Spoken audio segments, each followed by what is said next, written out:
ಓಂ ಶಾಂತಿ. ಬಾಬಾ ಸೀಸನ್ನ Murali 15 December 2025 ಅವ್ಯಕ್ತ ಬಾಬಾ ಮಿಲನದ ಮುರಳಿ. ಇದರ original date 15 December 2006. ಅವ್ಯಕ್ತ ಮುರಳಿ ಟೈಟಲ್ ಇದೆ ಸ್ಮೃತಿ ಸ್ವರೂಪ್ अनुभवी मूर्त बन सेकंड की तीव्र गति से परिवर्तन कर पास विद ऑनर बनो.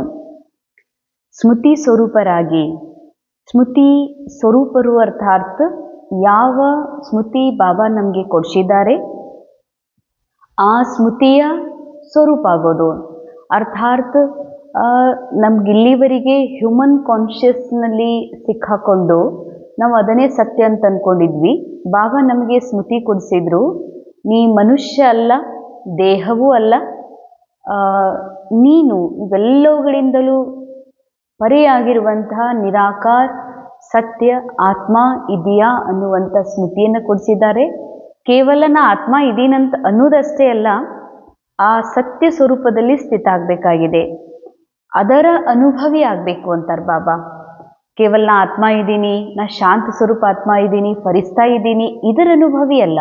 ಇದು ಕೇವಲ ಫಿಸಿಕಲ್ ಪ್ರಾಕ್ಟೀಸಸ್ ಕಿ ನಾ ಆತ್ಮ ಏನಿದ್ದೀನಿ ಮತ್ತು ನಾ ಆತ್ಮ ಇದೀನಂದಮೇಲೆ ನಾ ಏನೇನು ಅಲ್ಲ ಅನ್ನೋದರ ಮೂಲ ಸತ್ಯ ಅನುಭವಿ ಆಗ್ರಿ. ಹಾಗೂ ಸೆಕೆಂಡಿನ ತೀವ್ರಗತಿಯಿಂದ ಪರಿವರ್ತನೆ, ಇದು ಬಹಳ ಇಂಪಾರ್ಟೆಂಟ್ ಇದೆ. ಸೆಕೆಂಡಿನ ತೀವ್ರಗತಿಯಿಂದ ಪರಿವರ್ತನೆ ಅರ್ಥಾತ್ ಪರಿವರ್ತನೆ ಎದುರುದು ಸ್ಮೃತಿಯ ಪರಿವರ್ತನೆ ಬಹಳ ಸೂಕ್ಷ್ಮ ಇದೆ. ಸೆಕೆಂಡಿನ ಪರಿವರ್ತನೆ ಅಂದರೆ ಸೆಕೆಂಡ್ ಒಂದು ಟಿಕ್, ಒಂದು ಕ್ಷಣ, ಟಕ್ ಅನ್ನೋದ್ರಾಗ ಒಂದು ಕ್ಷಣ ಬರ್ತದೆ. ಹಾಗಾದ್ರೆ ಬಾಬಾ ಸ್ಥೂಲ ಪರಿವರ್ತನೆ ಮಾತು ಹೇಳ್ತಾ ಇಲ್ಲ, ಸೂಕ್ಷ್ಮ ಪರಿವರ್ತನೆ, ಅದು ಸ್ಮೃತಿಯ ಪರಿವರ್ತನೆ. ನಾವು ಏನೇ ಅಂದ್ರೂ ಕೂಡ ಆತ್ಮ ರೋಲ್ ಈ ಕ್ಯಾರೆಕ್ಟರ್ ಒಳಗೆ ಪ್ಲೇ ಆಗ್ತಾ ಇದೆ ಅಂತಂದರೆ ಇದರಲ್ಲಿ ಜರೂರ್ ನಾವು ಅದರಲ್ಲಿ ಮುಳುಗ್ಬಿಡ್ತೀವಿ. ಅರ್ಥಾತ್ ನಾ ಆತ್ಮ ಅನ್ನುವಂತಹ ಒಂದು ಸತ್ಯವನ್ನು ಮರೆತು ಕ್ಯಾರೆಕ್ಟರಲ್ಲಿ ಮುಳುಗ್ತೀವಿ. ಯಾಕೆ ಕ್ಯಾರೆಕ್ಟರಲ್ಲಿ ಮುಳುಗಬೇಕಾಗ್ತದಂತಂದ್ರೆ ರೋಲ್ ಕಂಟಿನ್ಯೂ ಆಗಬೇಕು ಅಂದ್ರೆ ತಿಳ್ಕೊಡ್ರಿ. ನಾ ಆತ್ಮ, ರೇಣುಕಾಂದ್ ಒಂದು ರೋಲ್ ಇದೆ, ರೇಣುಕಾಂದ್ ರೋಲಲ್ಲಿ ಯಾರಿಗೋ ಬಹಳ ಜೋರಾಗಿ ಮಾತಾಡಬೇಕಾಗಿದೆ. ಇದು ಫಿಕ್ಸ್ಡ್ ಡ್ರಾಮಾ ಅನುಸಾರ ರೋಲ್ ಫಿಕ್ಸ್ ಇದೆ, ಜೋರಾಗಿ ಮಾತಾಡಬೇಕಾಗಿದೆ, ಟೆನ್ಷನ್ ಮಾಡ್ಕೋಬೇಕಾಗಿದೆ ಅಂತ ತಿಳ್ಕೊಡ್ರಿ. ಸೊ ರೋಲ್ನ ಟೆನ್ಷನ್ ಮಾಡ್ಕೋಬೇಕು ಅಂತಂದ್ರೆ, ಆ ರೋಲ್ ಕಂಟಿನ್ಯೂ ಆಗಬೇಕು ಅಂತಂದರೆ ನಾ ಆತ್ಮ ಇದೀನಿ ಅನ್ನುವಂಥದ್ದು ಇನ್ನೂವರೆಗೂ ಏನಾಗ್ತಾ ಇದೆ ಅಂತಂದ್ರೆ ಮರ್ತು ಹೋಗ್ತದೆ. ಮರೆತು ನಾನು ರೋಲ್ ಇದ್ದೀನಿ ಅನ್ನುವ ಕಾನ್ಷಿಯಸ್ಸಲ್ಲಿ ಈ ಬುದ್ಧಿ ಸಿಕ್ಕಾಕೊಳ್ತದೆ. ಆದರೆ ಬಾಬಾ ಹೇಳ್ತಾರ ಅದನ್ನ ಹಾಗೇ ಕಂಟಿನ್ಯೂ ಆಗಬಾರದು, ಸೆಕೆಂಡಲ್ಲಿ ನಿನ್ನನ್ನು ಪರಿವರ್ತನೆ ಮಾಡ್ಕೋ. ಅಲ್ಲ, ನಾನು ಈ ರೀತಿ ಜೋರಾಗಿ ಮಾತನಾಡುವಂತಹ ರೋಲ್ ನಾನಲ್ಲ, ನಾ ಸದಾ ಸ್ಟಿಲ್, ಸದಾ ಶಾಂತ್, ಸದಾ ಭರ್ಪೂರ್ ಪರಿಪೂರ್ಣ ಆತ್ಮ ಇದ್ದೀನಿ ಅಂತ. ರೋಲಲ್ಲಿ ಬಹಳ ಭಾಗದೋಡಿದೆ, ಬಹಳ ಓಡಾಡೋದಿದೆ, ನಾ ಓಡಾಡ್ತಿದ್ದೀನಿ ಅಂತ ಅನಿಸ್ತದೆ. ಕೆಲವೊಮ್ಮೆ ಹೀಗೆ ಅನಿಸ್ತದೆ, ನಾನೇ ಬಹಳ ಓಡಾಡ್ತಾ ಇದ್ದೀನಿ ಅಂತ. ಇಲ್ಲ, ಇದನ್ನು ಸೆಕೆಂಡಲ್ಲಿ ಪರಿವರ್ತನೆ ಮಾಡ್ರಿ ಅಂತಾರೆ ಬಾಬಾ. ನಾ ಓಡಾಡುವಂತಹ, ಅಲಗಾಡುವಂತಹ, ಬದಲಾಗುವಂತಹ ಆತ್ಮ ಅಲ್ಲ ನಾನು. ಅಂದರೆ ನಾನು ಬದಲಾಗದ ನಿರಾಕಾರ ಅವಿನಾಶಿ ಆತ್ಮ ಇದ್ದೀನಿ. ಇದು ಈ ಶಿಫ್ಟಿಂಗ್ ಏನಿದೆ ಅಲ್ಲ ಸ್ಮೃತಿಯ ಕ್ಯಾರೆಕ್ಟರ್ ಕಾನ್ಷಿಯಸ್ಸಿಂದ ಸೋಲ್ ಕಾನ್ಷಿಯಸ್ಸಿಗೆ ಬರಲಿಕ್ಕೆ 1 ಸೆಕೆಂಡ್ ಹಿಡಿಬೇಕಂತಾರೆ ಬಾಬಾ. ಇಷ್ಟು ತೀವ್ರ ಗತಿಯಿಂದ ಪರಿವರ್ತನೆ ಆದಾಗ ಮಾತ್ರ ಪಾಸ್ ವಿತ್ ಆನರ್ ಆಗಲಿಕ್ಕೆ ಸಾಧ್ಯವಿದೆ. ಪಾಸ್ ವಿತ್ ಆನರ್ ಆಗೋದು ಅಂತಂದರೆ ಅರ್ಥಾತ್ ಸೆಕೆಂಡಿನ ತೀವ್ರಗತಿಯ ಪರಿವರ್ತನೆ ಅಂದರೆ ಬಹಳ ಜನ ಇವತ್ತು ಜಗತ್ತಿನೊಳಗೆ ಬ್ರಹ್ಮಕುಮಾರ್ ಕುಮಾರಿ ಜೀವನದಲ್ಲಿ ಬರ್ತಿದ್ದಂಗನೆ ನಾ ದೇಹ ಅಂತೂ ಅಲ್ಲ, ನಾ ಆತ್ಮ ಅನ್ನುವಂಥ ಒಂದು ಮೋಟ ರೂಪದ ಪರಿವರ್ತನೆ ಅಂತೂ ಆಗ್ತದೆ. ಆದರೆ ಎಲ್ಲಕ್ಕಿಂತ ಮುಖ್ಯ ಡ್ರೆಸ್ ಬದಲಾಗೋದು, ಡ್ರೆಸ್ನಲ್ಲಿ ಪರಿವರ್ತನೆ, ಆಹಾರದಲ್ಲಿ ಪರಿವರ್ತನೆ, ಮಾತನಾಡುವ ಶೈಲಿಯೊಳಗೆ ಪರಿವರ್ತನೆ, ವಿಚಾರ ಮಾಡೋದ್ರಲ್ಲಿ ಪರಿವರ್ತನೆ, ಹಾಗೂ ಅವರ ಜೀವನದ ಪ್ರತಿನಿತ್ಯದ ಕಾರ್ಯಕ್ರಮಗಳು ಎಲ್ಲದರಲ್ಲೂ ಕೂಡ ಅಥವಾ ರುಟೀನ್ ಒಳಗೆ ಅವರು ಡಯಟಲ್ಲಿ ಪರಿವರ್ತನೆ ಆಗಲಿಕ್ಕೆ ಶುರುವಾಗ್ತದೆ. ಈ ಪರಿವರ್ತನೆ ಇದು ಬಾಬಾ ಹೇಳುವ ಪರಿವರ್ತನೆ ಅಲ್ಲ, ಇದು ಸ್ಥೂಲ ರೂಪದ ಶಾರೀರಿಕ ಪರಿವರ್ತನೆ, ಫಿಸಿಕಲ್ ಪರಿವರ್ತನೆ. ಇವೆಲ್ಲ ಸೆಕೆಂಡಿನಲ್ಲೇ ಆಗೋದಿಲ್ಲ. ಅರ್ಥಾತ್ ಇದರಲ್ಲಿ ಸಮಯ ಹಿಡಿತದ ಅಥವಾ ಹಿಡಿಲಿಕ್ಕಿಲ್ಲ. ಆದರೆ ಬಾಬಾ ಹೇಳುವಂಥದ್ದು ಈ ಸ್ಥೂಲ ರೂಪದ ಪರಿವರ್ತನೆಯ ಒಂದು ಇಂಪಾರ್ಟೆನ್ಸ್ ಅಲ್ಲ, ಸ್ಮೃತಿಯೊಳಗ ಪರಿವರ್ತನೆ. ನಾನು ಕ್ಯಾರೆಕ್ಟರ್ ಅಲ್ಲ, ನಾನು ರೋಲ್ ಅಲ್ಲ, ನಾನು ಹೀಗೆ ಮಾತನಾಡುವ, ಹೀಗೆ ಒದರಾಡುವ, ಹೀಗೆ ಇಷ್ಟಪಡುವ ಅಥವಾ ತಿನ್ನುವಂತಹ ರೋಲ್ ನಾನಲ್ಲ. ಅನೇಕ ಬಾರಿ ಕಾನ್ಷಿಯಸ್ ಇಲ್ಲೇ ಅನ್ಕಾನ್ಷಿಯಸ್ ಇಲ್ಲೇ ಹೀಗೆ ಅನಿಸ್ತದ, ನಾ ಊಟ ಮಾಡ್ತಿದ್ದೀನಿ, ನನಗೆ ಹಸಿವಾಗಿದೆ, ಇದನ್ನ ಚೇಂಜ್ ಮಾಡ್ಕೊಳಕ್ಕೆ ಹೇಳ್ತಾರೆ ಬಾಬಾ. ನನಗೆ ಹಸಿವಾಗಿದೆ ಅಂದರೆ ನಾನು ರೋಲ್ ಕಾನ್ಷಿಯಸ್ ಒಳಗಿದ್ದೀನಿ. ಯಾಕೆಂದರೆ ಸೋಲಿಗೆ ಹಸಿವಾಗೋದಿಲ್ಲ, ಆತ್ಮ ತಿನ್ನುವುದಿಲ್ಲ, ಆತ್ಮಕ್ಕೆ ಹಸಿವಾಗೋದಿಲ್ಲ. ಅಂದಮೇಲೆ ಹಸಿವು ಕೂಡ, ಸೂಕ್ಷ್ಮ ಹಸಿವು ಕೂಡ ಮನಸ್ಸಿಗೆ ಆಗ್ಬೋದು, ಆತ್ಮಕ್ಕಾಗೋದಿಲ್ಲ. ಹೀಗೆ ಬಾಬಾ ಹೇಳ್ತಾರೆ, ಸೂಕ್ಷ್ಮ ಸ್ಮೃತಿಯಲ್ಲಿ ನಿನಗೆ ನೀನು ಕ್ಯಾರೆಕ್ಟರಿಂದ ರೋಲ್ ಕಾನ್ಷಿಯಸ್ಸಿಂದ ಸೋಲ್ ಕಾನ್ಷಿಯಸ್ನಲ್ಲಿ ಶಿಫ್ಟ್ ಆಗೋದೇನಿದೆಯಲ್ಲ, ಇದಕ್ಕೆ ಹೇಳ್ತಾರೆ ಬಾಬಾ ಸೆಕೆಂಡಿನ ತೀವ್ರಗತಿಯ ಪರಿವರ್ತನೆ ಆಗೋದು ಅಂತ. ಆಗ್ಲೇ ಯಾರು ಈ ಅಭ್ಯಾಸವನ್ನು ಕ್ಷಣ ಕ್ಷಣ ಕ್ಷಣ ಕ್ಷಣವೂ ಮಾಡ್ತಾ ಇರ್ತಾರೆ, ಇಲ್ಲ ಇಲ್ಲಿವರೆಗೆ ನಾ ಹೋಗಬೇಕಾಗಿದೆ ಅಂತ ಮಾತನಾಡುವಂತಹ ಈ ರೋಲ್ ಅಟೆನ್ಷನ್ ಕೊಟ್ಟಾಗ, ಇಲ್ಲ ನಾ ಹೋಗೋದಿಲ್ಲ, ರೋಲ್ ಹೋಗೋದಿದೆ, ನಾ ಆತ್ಮ ಸಾಕ್ಷಿ ಇದ್ದೀನಿ ಅಂತ ತನ್ನ ಸ್ಮೃತಿಯ ಶಿಫ್ಟ್ ಮಾಡ್ಕೊಳ್ಳೋದು, ಚೇಂಜ್ ಮಾಡ್ಕೊಳ್ಳೋದು, ತುರಂತ ಪರಿವರ್ತನೆ. ಅಥವಾ ನಾ ಭಾಷಣ ಮಾಡ್ಲಿಕ್ಕೆ ಹೋಗಬೇಕು ಅಂತ, ನಾ ರೋಲ್ ಭಾಷಣ ಮಾಡ್ತದ, ನಾ ಆತ್ಮ ಕೇವಲ ಸಾಕ್ಷಿ ದೃಷ್ಟ ಇದ್ದೀನಿ ಅಂದಮೇಲೆ ಇಲ್ಲ, ನಾ ಆತ್ಮ ಭಾಷಣದಿಂದಲೂ ಪರೆ, ಶಬ್ದದಿಂದಲೂ ಪರೆ, ನಾ ನಿರಾಕಾರ ಇದ್ದೀನಿ, ನಾ ಶರೀರಿ ಇದ್ದೀನಿ. ಈ ರೀತಿಯ ಅಭ್ಯಾಸ ಮಾಡ್ತಾ ಮಾಡ್ತಾ ತಮ್ಮ ಆತ್ಮದ ಸತ್ಯ ಸ್ವರೂಪ ಸ್ಥಿತಿಯೊಳಗದಾರ, ಸ್ಮೃತಿ ಸ್ವರೂಪದೊಳಗದಾರ, ಅಂಥವರೇ ಪಾಸ್ ವಿದ್ವಾನರ್ ಆಗಲಿಕ್ಕೆ ಸಾಧ್ಯವಿದೆ. आज बाप दादा चारों ओर के बच्चों में 3 विशेष भाग्य की रेखाएं मस्तक में चमकती हुई देख रहे हैं. ಇವತ್ತು ಬಾಪ್ ದಾದಾರವರು 3 ಪ್ರಕಾರದ ಭಾಗ್ಯದ ರೇಖೆಗಳನ್ನು ಮಕ್ಕಳ ಮಸ್ತಕದಲ್ಲಿ ಹೊಳಿತಾ ಇರುವುದನ್ನು ನೋಡ್ತಿದ್ದಾರೆ. ಸಭಿ ಕೆ ಮಸ್ತಕ್ ಭಾಗ್ಯ ಕಿ ರೇಖಾओं से ಚಮಕ ರಹೆ ಹೇ. ಎಲ್ಲ ಮಕ್ಕಳ ಮಸ್ತಕ ಭಾಗ್ಯದ ರೇಖೆಯಿಂದ ಹೊಳಿತಾ ಇದೆ. ಏಕ್ ಹೇ ಪರಮಾತ್ಮ ಪಾಲನಾ ಕೆ ಭಾಗ್ಯ ಕಿ ರೇಖಾ. ಅದರಲ್ಲಿ ಒಂದಿದೆ, ಸಾಕ್ಷಾತ್ ಪರಮಾತ್ಮನೇ ನಮಗೆ ಈ ಸಮಯದೊಳಗೆ ಪಾಲನೆ ಕೊಡ್ತಾ ಇದ್ದಾರಲ್ಲ, ಆ ಪ್ರೇಮ್, ಆ ಪಾಲನೆ, ಆ ಪ್ರೀತಿ, ಅದರದ್ದು ಭಾಗ್ಯ ಏನಿದೆ, ಆ ಭಾಗ್ಯದ ರೇಖೆ ಮಸ್ತಕದಲ್ಲಿ ಹೊಳಿತಾ ಇದೆ. ದೂಸರಿ ಹೇ ಶ್ರೇಷ್ಠ ಶಿಕ್ಷಕ ದ್ವಾರ ಶಿಕ್ಷಾ ಕೆ ಭಾಗ್ಯ ಕಿ ರೇಖಾ. ಇದು ಬಹಳ ಉತ್ಕೃಷ್ಟವಾದಂತಹ ಶ್ರೇಷ್ಠ ಶಿಕ್ಷಣ ಇದೆ. ಈ ಶಿಕ್ಷಣದಿಂದ ನಾವು ಮಾನವ ಜೀವನದಿಂದ ಅಥವಾ ಮಾನವ ಜೀವನದ ಸರ್ವ ಬಂಧನ ಹಾಗೂ ಏನೆಲ್ಲ ಇಲ್ಲಿವರೆಗಿನ ದುಃಖ ಅಶಾಂತಿಯ ಒಂದು ಜೀವನದ ಸಂಕೋಲೆಗಳಿದ್ದು ಅವೆಲ್ಲವುಗಳಿಂದ ಮುಕ್ತಾಗಿ ನಮ್ಮ ಮೂಲ ನಿರಾಕಾರ ಸ್ವತಂತ್ರ ಸ್ವರಾಜ್ಯ ಅಧಿಕಾರಿ ಆಗ್ತೀವಿ. ಇದೇ ಒಂದು ಪರಮಾತ್ಮನ ಶಿಕ್ಷಣದಿಂದ. ಅಂತಹ ಒಂದು ಶಿಕ್ಷಣ ಕೊಡ್ತಿದ್ದಾರತ್ತಂದ್ರ ಇದು ನಮ್ಮ ಬಹಳ ಶ್ರೇಷ್ಠ ಭಾಗ್ಯ. ಇಂಥ ಒಂದು ಭಾಗ್ಯದ ರೇಖೆ ಮಕ್ಕಳು ಎಷ್ಟು ಬೆಳಗಿಸ್ಕೊಂಡಿದ್ದಾರಂತ ನೋಡ್ತಾ ಇದ್ರು. ತೀಸರಿ ಹೇ ಸದ್ಗುರು ದ್ವಾರ ಶ್ರೀಮತ್ ಕೆ ಭಾಗ್ಯ ಕಿ ರೇಖಾ. ಸ್ವಯಂ ಪರಮಾತ್ಮ ನಮಗೆ ಶ್ರೀಮತ ಕೊಡ್ತಿದ್ದಾರೆ. ಅಂದರೆ ನಾವೆಲ್ಲ ಆತ್ಮರಿಗೆ ಏನು ಗೈಡೆನ್ಸ್ ಸಿಗ್ತಾ ಇದೆ, ಅದು ಯಾರ ಮೂಲಕ ಅಂದರೆ ಸಾಕ್ಷಾತ್ ಪರಮಾತ್ಮನ ಮೂಲಕ. ಇಲ್ಲಿ ಈ ಪರಮಾತ್ಮನ ಶ್ರೀಮತಕ್ಕೆ ಸ್ವಯಂ ಡೈರೆಕ್ಟ್ ಭಗವಂತನೇ ಕೊಡುವಂಥ ಶ್ರೀಮತದ ಪ್ರತಿಯಾಗಿ ಇದನ್ನ ಮಾಡ್ಲೋ ಬೇಡ ಅನ್ನುವಂಥ ಮಾತೇ ಇಲ್ಲ. ಇವತ್ತು ಜಗತ್ತಿನಲ್ಲಿ ಒಂದು ಸಣ್ಣ ವ್ಯಾಪಾರ 10 ರೂಪಾಯಿದಿರಲಿ, ಕೋಟಿಗಟ್ಟಲೆ ಇರಲಿ, ಜರೂರು ವಿಚಾರ ಮಾಡ್ತಾರೆ ಇದ್ರ ಹಿಂದೆ ಎಷ್ಟು ಸೇಫ್ಟಿ ಇದೆ ಅಂತ. ಆದರೆ ಪರಮಾತ್ಮ ಹೇಳುವಂಥ ಇಂಥ ಒಂದು ಗೈಡೆನ್ಸ್ ನಮ್ಗೆ ಸಿಗ್ತಾ ಇದೆಯಲ್ಲ, ಅದನ್ನು ನಾವು ನಿಶ್ಚಯದಿಂದ ಮಾಡಿದ್ದೇ ಆದ್ರೆ ನಾವು ಭಗವಂತನ ಸಮಾನ ಸ್ಮೃತಿ ಸ್ಥಿತಿ ಉಳ್ಳಂಥವರಾಗಲಿಕ್ಕೆ ಸಾಧ್ಯ ಇದೆ. ಅಂತಹ ಒಂದು ಶ್ರೀಮತ ಪರಮಾತ್ಮನಿಂದ ನಮಗೀಗ ಸಿಗ್ತಾ ಇದೆ. ವೈಸೆ ತೋ ಭಾಗ್ಯ ಆಪ್ಕಾ ಅರ್ಥಾ ಹೈ, ಫಿರ್ ಭಿ ಆಜ್ ಯಹ ವಿಶೇಷ 3 ರೇಖಾಯೇ ದೇಖ್ ರಹೆ ಹೈ. ಇಷ್ಟೇ ಅಲ್ಲ ನಿಮ್ಮ ಭಾಗ್ಯ ಬಹಳ ಇದೆ ಮಕ್ಕಳೇ. ನಾನು ಇವತ್ತು ಕೇವಲ ಈ 3 ಭಾಗ್ಯದ ರೇಖೆಗಳನ್ನು ನಿಮ್ಮ ಮಸ್ತಕದಲ್ಲಿ ಎಷ್ಟು ಹೊಳಿತಾ ಇದೆ ಅಂತ ನೋಡ್ತಿದ್ದೀನಂತಾರೆ ಬಾಬಾ. आप भी अपने मस्तक में चमकती हुई रेखाएं अनुभव कर रहे हो ना. ತಾವು ಸಹ ಈ 3ರ ಭಾಗ್ಯ ಆ ಒಂದು ಪ್ರಾಪ್ತಿ ನನ್ನಲ್ಲಿ ಎಷ್ಟಾಗಿದೆ ಅಂತ ವಾಪಸ್ ನಿಮಗೆ ನೀವು ನೋಡ್ಕೊಳ್ತಾ ಇದ್ದೀರಾ.